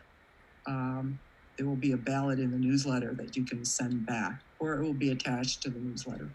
So then you don't have to tear up your newsletter to send in a ballot. So that's one option, but there will also be voting during the next meeting. And let me see what else. You can send your vote in by email. Yeah, you can send your vote. Yeah, you can send your vote in by email, or send in a hard copy absentee ballot if you can't make the meeting and you want to vote, or you can vote during the meeting, which would be the easiest. The absentee ballots are mostly if you can't make the meeting. Well, I guess expecting everyone to do that. The obvious question I have is, who do you send the ballot to via email, and where do you send it if you're mailing the ballot? Yeah, I don't know that we've discussed any of that. So normally when we've done this, at least the last time we did it 10 years ago, we sent it to the treasurer because the treasurer has the membership list. And so they could check that it was an actual member who submitted a ballot and that they didn't vote twice. And, you know, we don't have non-members voting. So it normally was the treasurer who did it. Well, our treasurer is going to be moving, so it won't be available. So actually Adrian has volunteered to collect the ballots and take the emails. So I have to get his address. That is correct. So Adrian has volunteered. Thank you, Adrian, for doing this. Yeah, appreciate it. Look, if you look at our bylaws, it doesn't say it has to be the treasurer who does it. We've just sort of, by standing rule, have had the treasurer do it because it makes sense because he also had the membership roles. But it could be anyone who does it, and Adrian has volunteered to do it. I mean, I think it should be an officer, but so this is how we'll do it. I'll get the information to you, John. Okay? Speaking of star parties, are we into virtual star parties or no? Meaning, like what Jeff is doing, he set up his telescope outside, and then he start a Zoom session. And whoever wants to log into that Zoom session can see what he's looking at and discuss some of the technique that he is doing, or, you know, like for stacking or for imaging or whatever, you know. We can even do some, you know, to-do list, whatever the people who's on that Zoom meeting requests. We can just slew the mount or slew the telescope to that object and show it to whoever requested that. It's more like a star party, but kind of virtual star party. What does this have to do with bylaws? Oh, no. I'm not talking about bylaws. Okay, well, let's finish our bylaw discussion. Okay, never mind. Okay. So does anyone have any questions about the process? Now that we've finished discussing bylaws themselves. That's what will happen. We'll get a newsletter and we'll vote at the next meeting. According to the current bylaws, to do a bylaws amendment, Hey, Kurt, mute your mic. It is unmuted. No, I'm talking to Kurt. Oh. Just did. It has to be published in the newsletter, which will occur this next month. Mm-hmm. And what this translates into, then we'll be able to actually vote on it at the September meeting.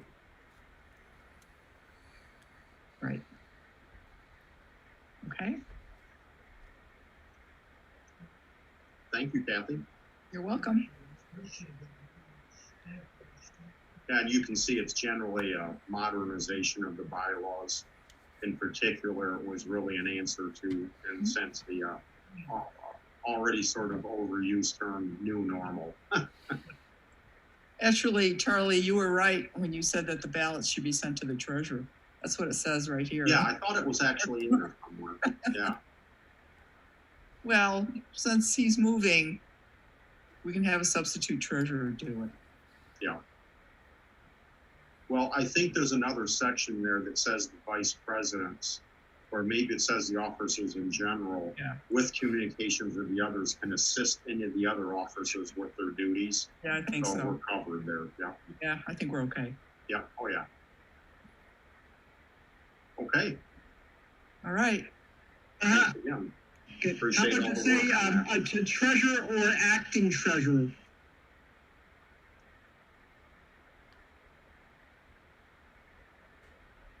Well, I don't know if I heard your question, Doug. Maybe just say to treasurer or acting treasurer. Then we'd have to change it again. No, again, we're covered under that other part. About, you know, if an officer resigns from their post, what happens? So there's other ways of dealing with that. Yeah. Okay. With that, I will move on to other officers. Joy, anything to report? Nope. No, thanks. Okay, thank you. Thanks for doing the minutes again. How about Dave Jorgensen? I think I see him out there somewhere. Oh, you're muted, Dave.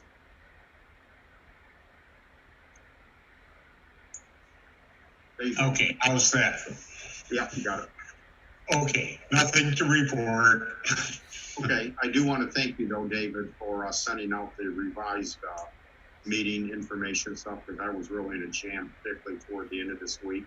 So that help was much appreciated. Okay, welcome. Okay, how about Jim? If you're talking about this, Jim, I don't have anything to report. I am. Okay, thank you. Adrian? Well, Lake Hudson, the north is clear. The south has got wispy clouds. The GLAC website is up for the virtual event, glaac.org. You can see a lot of the work that's been going on with that. And that's all I have to report. Okay, thank you, Adrian. Doug, as you know, is not with us tonight because he's in the process of moving. He had sent out a email report, but then he sent out a revised one, which I will read. And that is that we have 152 members now. We actually picked up 3 new members just since our last meeting. We currently have $8,086.75 in the treasury. Nice, healthy, sounding number. And then a couple of line items, expenses, as we paid $333.44 to Jack Brisbane for paint for the exterior of the observatory. And we received $200 from an anonymous member to help defray the cost of the paint. Very, very kind of that person. And that's all Doug had to report, so I will move on to Dot. I guess I have 2 things to report. The ETX 125, I believe, is working fine now, so I put it into the club inventory, and Jim Forrester has it. and is going to use it for a while and see how it works.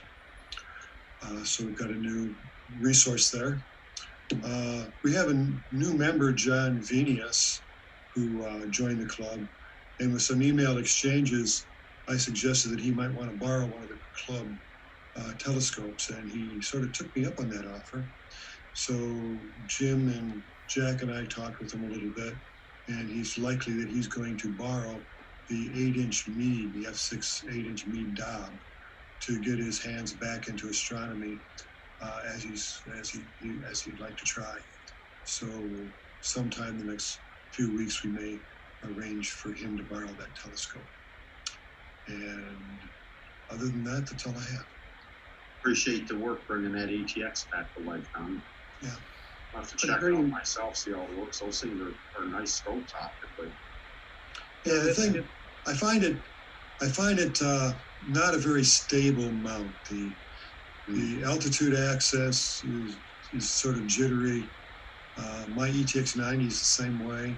So I'm not a fan of the new ETX line. So we'll see what you think. Yeah, I've heard things about the mount too. The optical tube's supposed to be pretty good. I know the 90's impressive. Yeah, I've looked at the planets with it, and I actually looked at star, and I was able to actually see at focus diffraction patterns. So the optics look good. Did you find those plastic gears stripped when I looked at it? Yeah, I found it was making all that noise and it was coming loose and everything. And the main problem with it was there was one tooth where the tip of the tooth was broke off and it had embedded itself in the root of the tooth. There we go. So I cleaned out the tip out of the root of the tooth, cleaned off the tip of the tooth, and there were two identical, and it had it was sort of had made in its partner, it sort of had made a little, wasn't seating right with it. So I swapped it with an identical gear elsewhere on the gear train. And then I put it all back together, and the loud clanking noises and stuff that it was making went away. And it seemed to perform like I would have expected it to perform. So there's a lot of epoxy that went on the inside, strengthening bosses and holding screws in place that we had to do to make sure that the worm was connecting well with the spur gear. That took a bunch of adjustment. So it's nothing that's great, but it seems to be serviceable. I appreciate your attention to detail. That was no picnic getting into that thing. They sure don't make it easy to repair. Well, actually, now that I know, I could have done it much easier. Yeah. Okay, how about Jack? Well, first of all, the Meade 8-inch F6 Starfinder, I have that at my house. It's logged out on the website login sheet. And I'm just doing some basic cleaning and maintenance on it. It's been in the observatory for the last couple of years. We wanted to make sure that everything worked okay for this new club member if he still wants to take this loaner scope. So we had a little Zoom meeting a few days ago, Don conducted, and that worked out pretty good. I got shown the telescope. So, that's the first thing. Second thing, the observatory, we're in the process of doing the final coat of this, what's called elastomeric paint. It is a paint that when it dries, it will stretch with the brick. And this will fit the other type of adhesives that we use to fix the cracks in that. So, we're gonna go out tomorrow, 9 a.m. out the observatory, myself, Doug Nell, Tom Ryan, and we think we can finish painting. I mean, we've got enough paint, we'll just about make anything left over. We're gonna recoat the south side where a lot of the cracks are at on the building. But we think we can get this coat finished tomorrow. So that's all I have to report for right now. And then you'll have a blue metal roof with a white brick, so it'll stand out and look a lot better. Other than that, That's all I have to report on the painting. Any questions? Not on the painting, but any news or progress about the IT up on the hill? Okay. I had a talk with Sushla Fernandez about 3 weeks ago. It's on a Friday. She called me up and they were having a meeting out at the observatory. And she apologized quite a few times because she did not tell me before because they wanted me to be out there. So I talked with some of the members out there over the phone. Basically, they're still looking at the connections, what type they're looking at. Hypothetically, one company they've talked to is Spectrum. Now, anything I'm telling you right now has not been committed to. This is just discussion.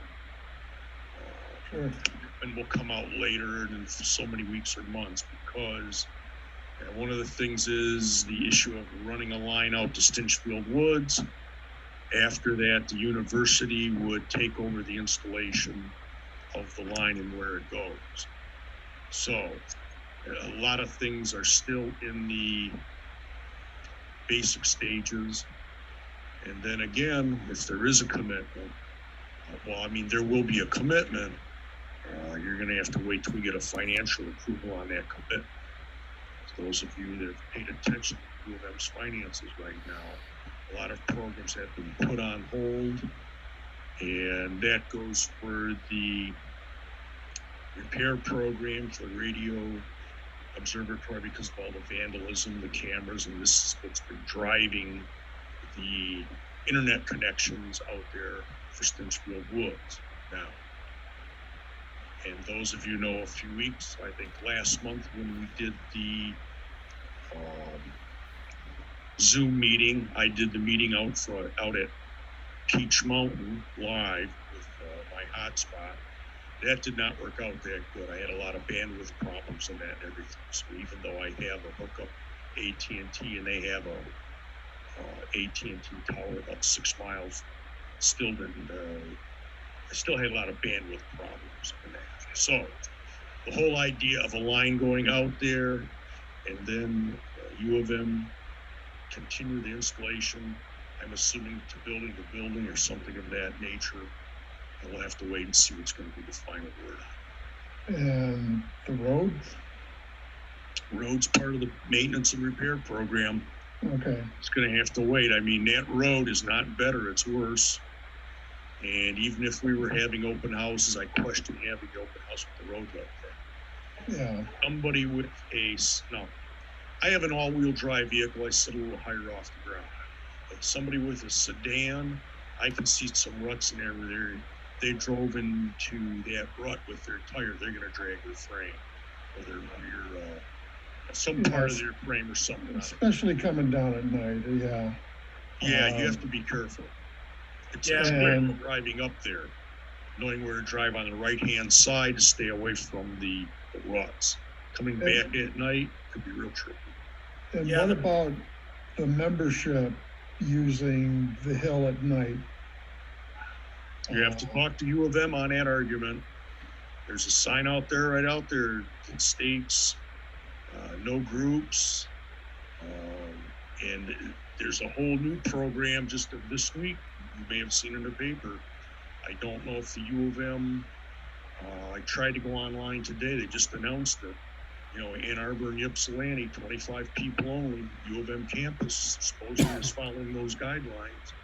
Well, I would have, I've been proposing to have, members only by invitation so that we only have maybe a dozen people up there. That's something we have to sign off, work out with the officers and run it by a few people probably, as long as we don't exceed those numbers, yeah. But after they made those changes, then it's going to be less than 25, and I've got to see if the U of M, the point I'm bringing this up, I think most of you know this, some of you may not.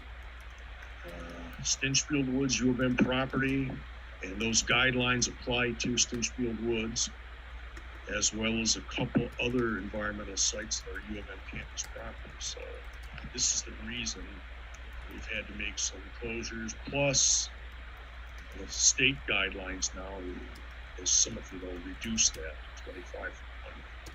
So I don't see us having open houses up there until there's a vaccine. But being able to control who comes up there, you know, members by invitation, and, you know, masks and social distancing. I think we can safely use the property. It's just that, do they want us up there at all at night? So, you know, those are, you know, I'm putting it to you because you've had the contact with these people. Yeah, I'd have to approach probably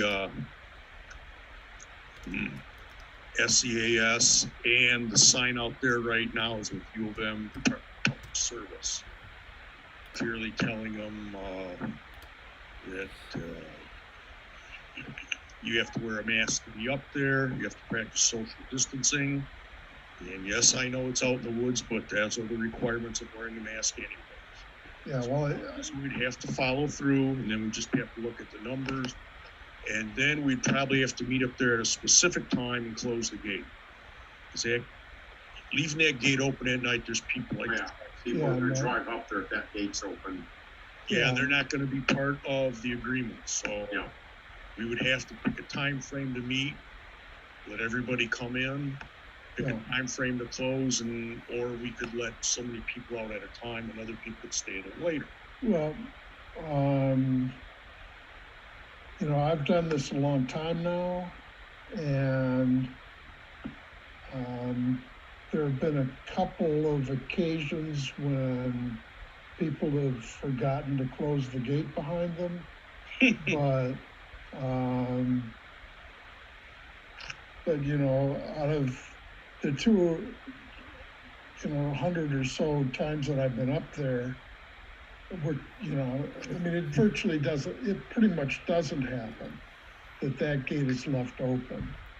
And because I only can remember people coming up once that shouldn't have, when we were having member nights. And so I think we can operate with false locking the gate,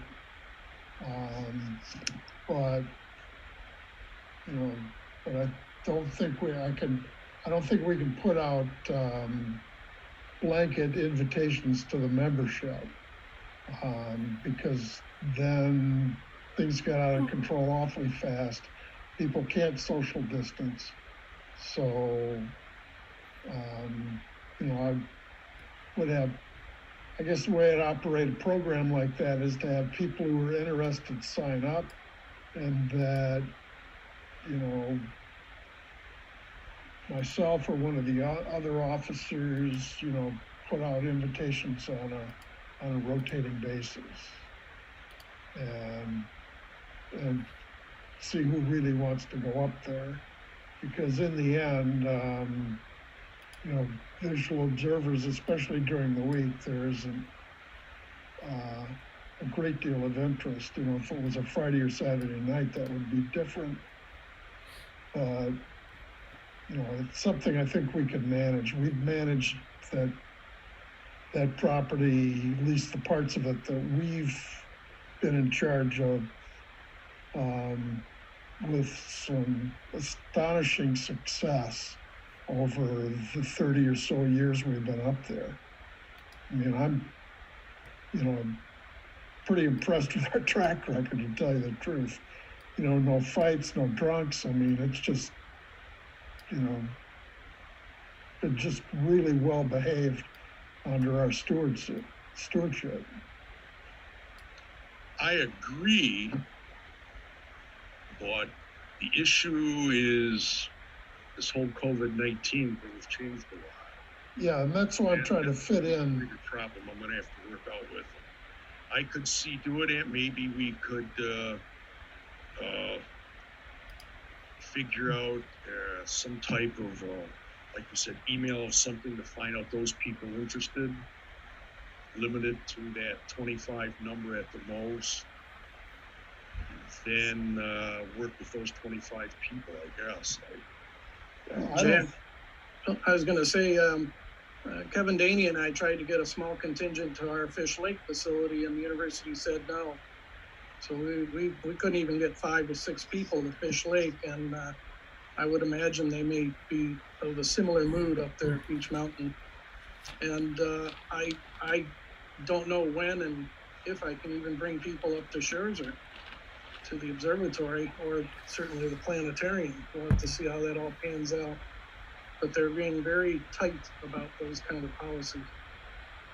I have a tendency to agree with you on that from what I keep reading. And I don't blame them for that, but if we don't ask, then, then I think it's kind of a dereliction on our part for the members, because part of the reason folks join up is to be able to go out and observe from Peach Mountain. And, everybody understands that we're in the middle of a pandemic and that it's been handled disastrously, so that it's going to be a long time before anything's back to normal. To me, like, the officers should try to put together a plan for how to do this to present to the university, rather than asking them what they would allow. Let's say, this is what to do. How, what modifications are needed for you to accept the plan? Yeah, but I'll write something up. That's a good idea. Oh, and I wanted to say, with regard to network connectivity up there, I know WUOM has, they used to have a microwave link from the top of the LSA building, from an antenna there to their tower. I don't know if that's still in service. I know at one point they also had a T1 running to their transmitter site. So it might be worth, checking with them, or having ITS, I think they're still called, University ITS. Yes. Networking people. Talk to WUOM and find out how they're getting their signal from the LSA building up to the tower. That might be, I don't know that we would be able to piggyback on something like that, but it might be something where if they can do it, we can do it too. At the one meeting we had with, it's about a month ago, they brought up that tower and that facility because there were some other issues about using it, similar to what you're talking about. And like I said, it was one of the other issues was what they could connect from there and run from there. And then the other argument, or the other discussion was really based on running a line there. And then once that line got to Stinchfield Woods, then they would take that line and continue it to the other buildings. But like I said, those discussions were brought up, but nobody has said, this is what's official. And the only internet carrier they talked about, only for one reason, because they are close to Stinchfield, was Spectrum.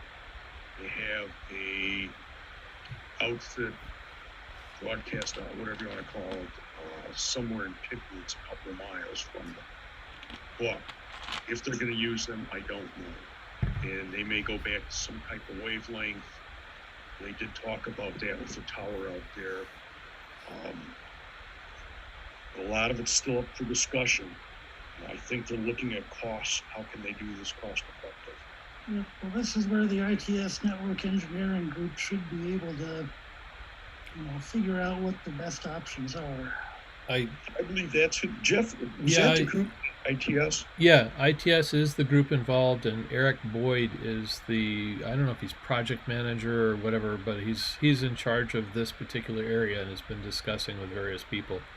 And he's kind of acting as the like a clearinghouse of the various groups. There's a college of engineering. There's a research group there that needs to use it. The School of Environment and Sustainability has got a representative there. Obviously, Jack and I were in that meeting, and then there's some IT people from the various groups as well. So ITS is involved, and I think their network engineers are providing options at this point and looking into it. But like everything at the university, it's funding is the number one priority right now because it's. I retired from that group 5 years ago, so I don't Yeah. know who's Yeah, it's a lot of the same people are there, and Andy Palms is in charge of the network and communication stuff, I believe. So I think you probably know Andy. Oh yeah, quite well. I thought so.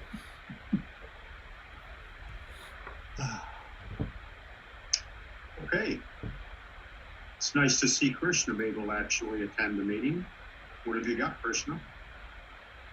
Yeah, not too much. It's a rare opportunity that I can actually join. We're mostly up to date in terms of, posting things on the website. The Young Astronomer website should be taken care of, Jack. I think everything's up there now that you sent me. Okay, good. The Ann Arbor Observer, I think that came up earlier in the meeting. They reached out to me. I talked with the officers, and we just let them know that we're not doing any in-person events for the public this year. So that publication at least has been updated.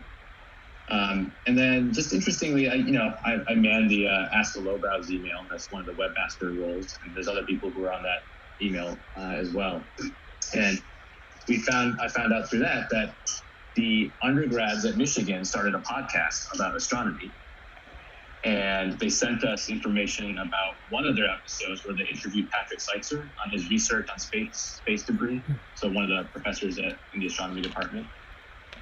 So I think Adrian, I don't know if he's still on the call, he posted that to Facebook, I believe. But I don't know if he told the rest of the members or let the student know. If he's not on the call, reach out to him. No, I did not. I am, and I did post it, but I don't think I told anyone other than I responded to your email. All right, I'll let the membership know because I think it's cool to see our students doing that, and also cool that they interviewed one of our professors about important topics on space junk. And I'll let the student know too that this was posted. But otherwise, I don't really have anything else from the webmaster perspective. How are you doing your real job? Yeah. Well, I still see patients face to face. Not specifically COVID right now. Although I was doing that a few months back. I was in the ICU seeing patients. And I mean, it's nothing you guys haven't already heard, but I've only been a physician for close to 20 years now, and I've never seen anything like any of this. And even the way that we practice medicine is, so many people are just afraid to even go in these patients' rooms. So even basic diagnostic studies we can't get. It's almost like, now we're stuck reading the tea leaves to know what's going on with people and make some of these decisions. It's just wild. But I think, there's some hope that social distancing does work. I think that and wearing masks, we're seeing the benefit of those policies. We're clearly over the second hump in Michigan now, if you look at the daily case counts.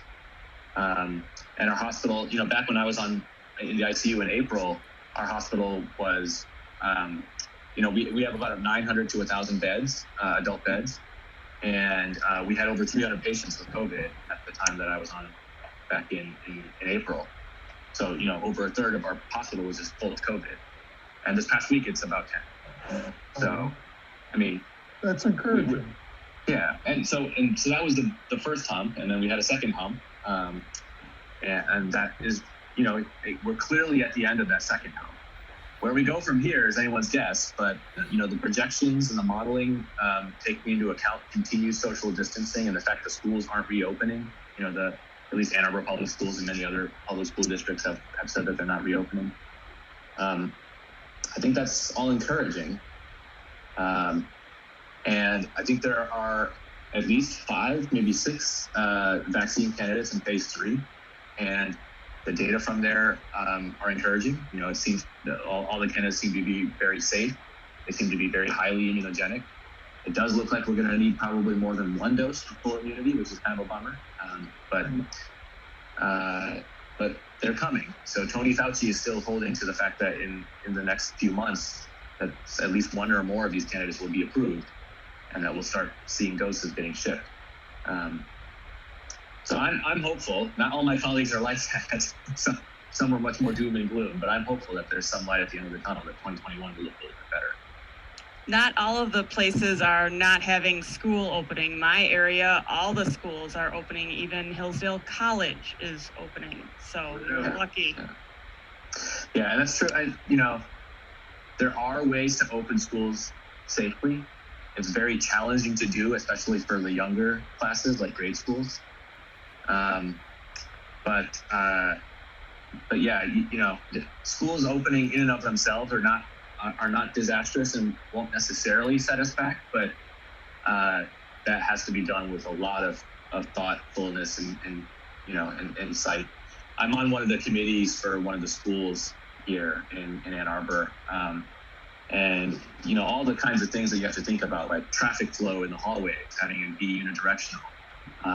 When the bell rings, usually the bell rings to go from period 1 to period 2. Well, you don't want that. You don't want everyone going into the hallway to go from period 1 to period 2. So you have to stagger that. Like some people go on 5 on the hour, some people go on the hour, some people go 15 minutes after the hour.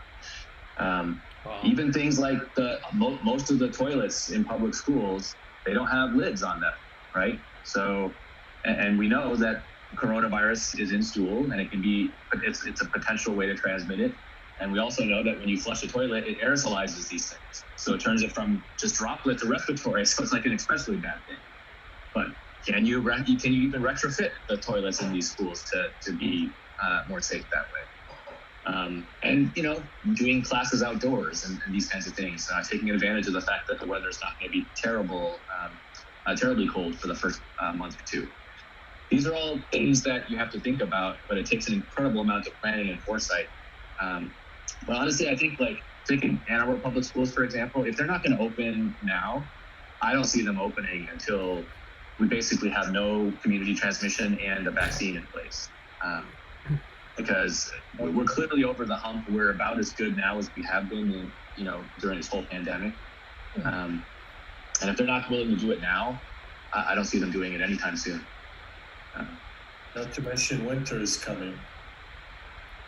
Yeah, and that's a whole other thing, whether this pandemic, this virus is seasonal and to what degree it's actually affected by the typical seasonal patterns we see with other coronaviruses, I think remains to be seen. And there's smart people who are virologists and have more expertise than me in the topic who are split either way as to what's going to happen. If it's not one of those typical seasonal coronaviruses and doesn't follow that pattern, winter actually might be good because people are even more likely to stay inside and not hang out with each other. So we don't know. I mean, there's just too many unknowns with that.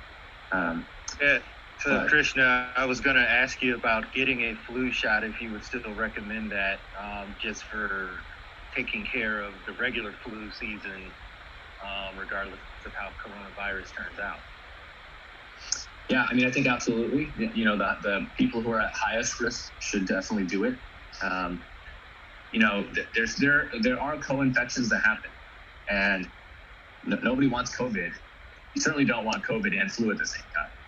So I think getting a flu shot can only be helpful. And again, the flu shot is incredibly safe. There's only one that's even a live attenuated vaccine. That's the one that you inhale in the nose. The shot itself, there's not even any live virus in there. So it's an incredibly safe vaccine. How effective it is, that depends year to year.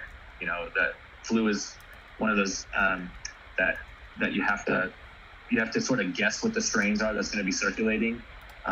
almost a year in advance of the season, so you can start making the vaccine. And sometimes they guess well, sometimes they don't. They guess poorly. But regardless, I think, the flu shot, especially if you're an older adult, if you have any pre-existing medical conditions, especially cardiopulmonary conditions or immune suppressing conditions, diabetes, those are especially the people who should be getting their flu shot, even this coming season. All right, sounds good. Sounds like I'll be in line for one then. I've got my pulmonary that's been in remission, but still there. I got my inhaler, so thank you. I think that's a safe bet. But yeah, I mean, it's been challenging. It's been a very stressful several months for everyone. But I luckily, as a researcher, haven't been bearing the brunt of all the clinical workload. But a lot of my colleagues are really, they're kind of at the end of their ropes, and I think they need a little bit of a break. So hopefully it'll be a while before our case counts start to go up. But I know my colleagues in the laboratory side and microbiology side are really dreading the flu season.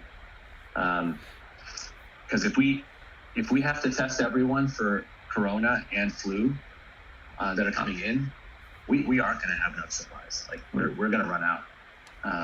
Already, just even with all the coronavirus testing, it's not even the coronavirus test kits themselves specifically, but it's all the reagents that go into it. I mean, of all the crazy crises and shortages that this pandemic has created, well, I would say not many people probably saw the whole toilet paper thing coming, but on the actual diagnostic testing side, like, we're running out of our RNA purification kits, like RNA extraction kits. It's all these random things. We're like, oh, we never thought we would run out of these supplies, but I guess that makes sense, in retrospect.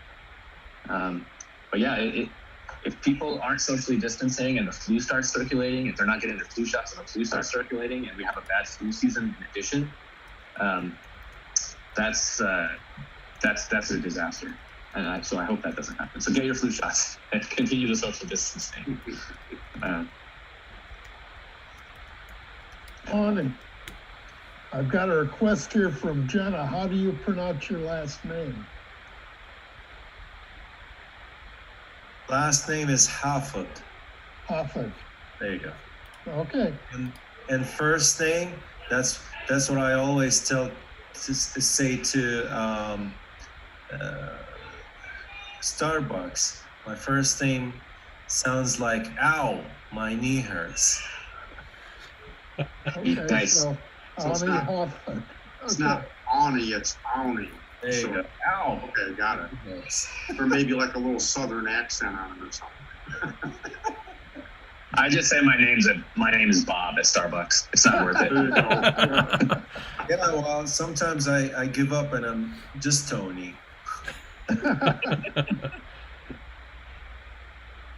Okay, thank you, Krishna. Does anybody have anything else? Yes, I do.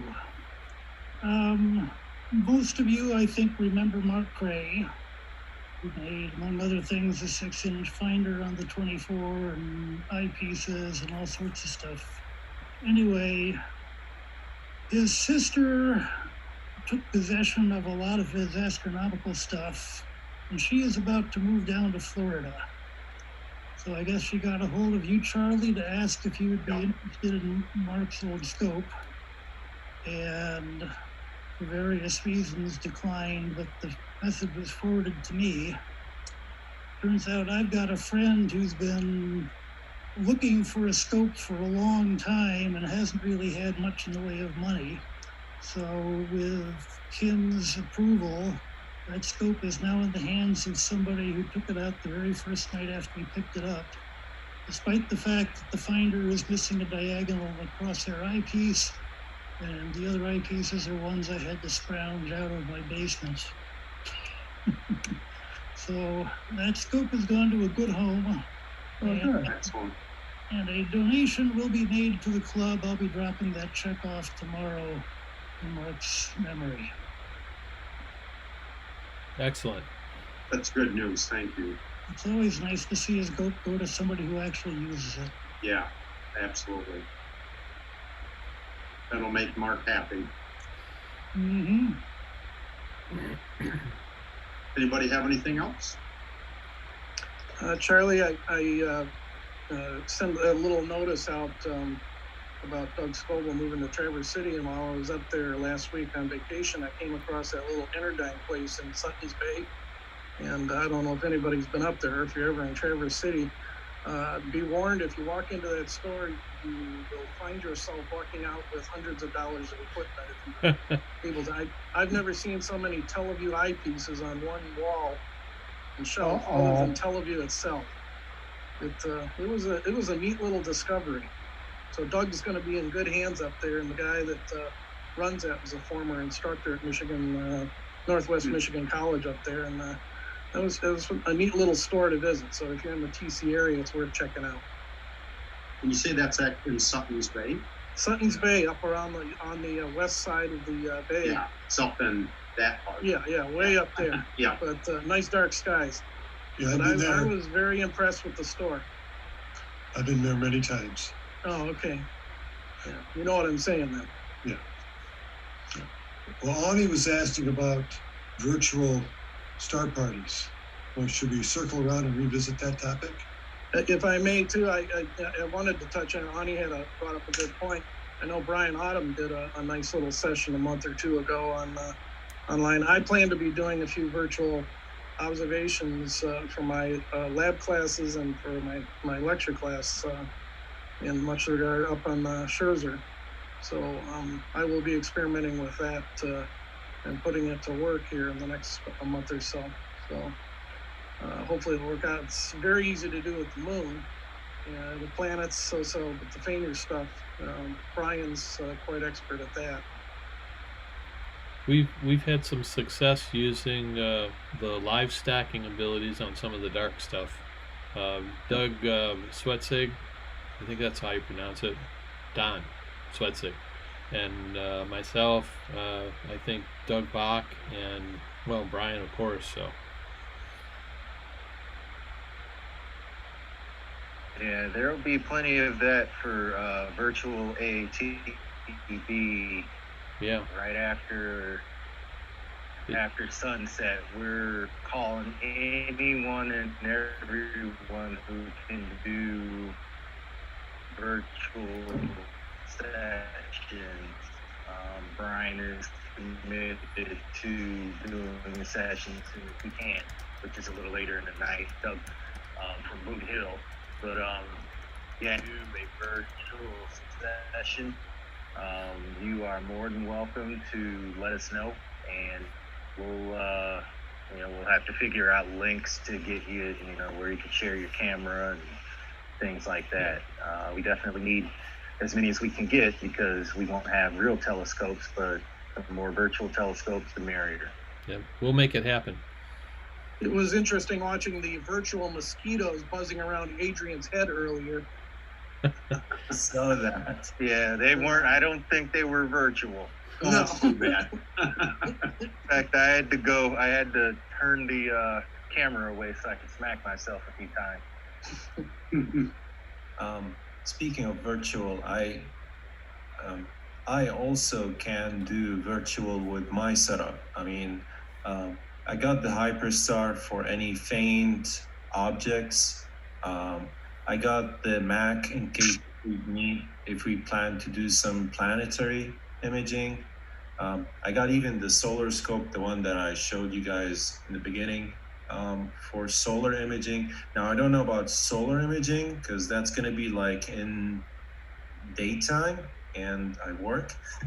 So, but I mean, I'm open to virtual star parties if I don't know how, but I mean, I got the equipment. I can do it from home easily. Well, we can work with you. We can work with you, Awni, on that. All it takes is to make sure, just like you're connected to this right now, you would just connect your camera and share your screen. We can talk offline about getting you taken care of. for either solar or night I'm just viewing, saying, whichever one technically you it's prefer to do. possible, but I just don't know how would people react to it. How would they be interested to it? The interest is going to be like the question. Like the interest will be. We think it'll be huge because we aren't going to have any other options at this point. We're not going to do telescopes actually out at Island Lake, so this is their way of seeing it through. No, what I mean is I've seen it on Facebook. I've seen star parties on Facebook. 3 major astrophotographers get together and do a star party, and then people start to log into their chat and basically just ask questions. And from time to time, they do a request for an object, and then between 3 of them, they start discussing stuff about that object and then answer the question. So that's what I mean is the interaction. I guess I treat it like an online meeting.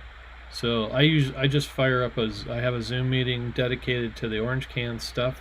I fire it up and I publish the URL, and whoever wants to join up. I usually end up just sharing my screen, which between Stellarium and SharpCap, that's what they're seeing. For planetary stuff, yeah, it's a lot easier, but if we're live stacking, they'll see that develop right on the spot. I did one with my friend where we live stacked M10 for about half an hour, and he thought it was fascinating. So, and people can join in, and there's discussion. I know it's going to be a great idea. I just would love to see more lowbrow members to be interested in such star parties. Yeah. To the screen.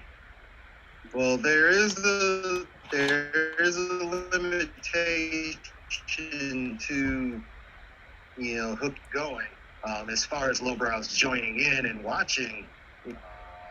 And it's not only just going to be lowbrows. You've got all of the astronomy clubs that are going to be in on it, just like we've done with AATV physically over the years. So I believe there will be the interest. The general public is my main concern, and if done well, we're going to get a lot of people to come in and ask all these questions. We're just going to have to move along with how, as if we were doing a star party. People walk up and ask you, can you point to Jupiter?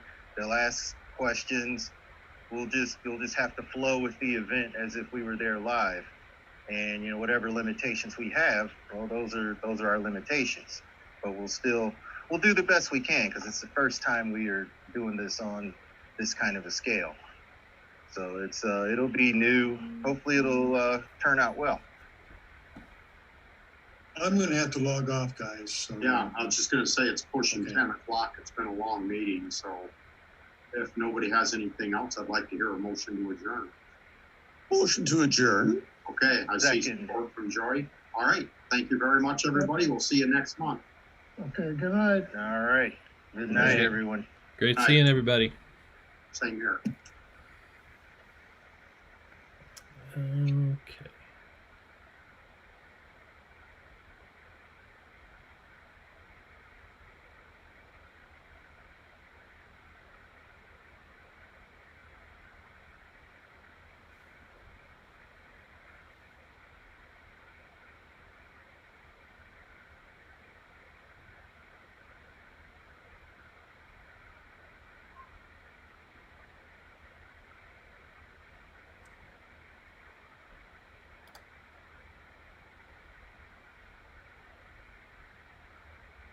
Okay. Looks like we're just about cleared out.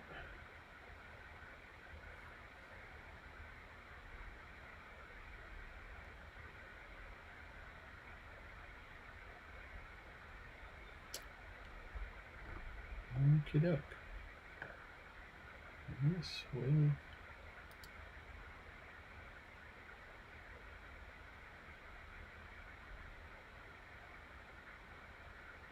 Night, Dave.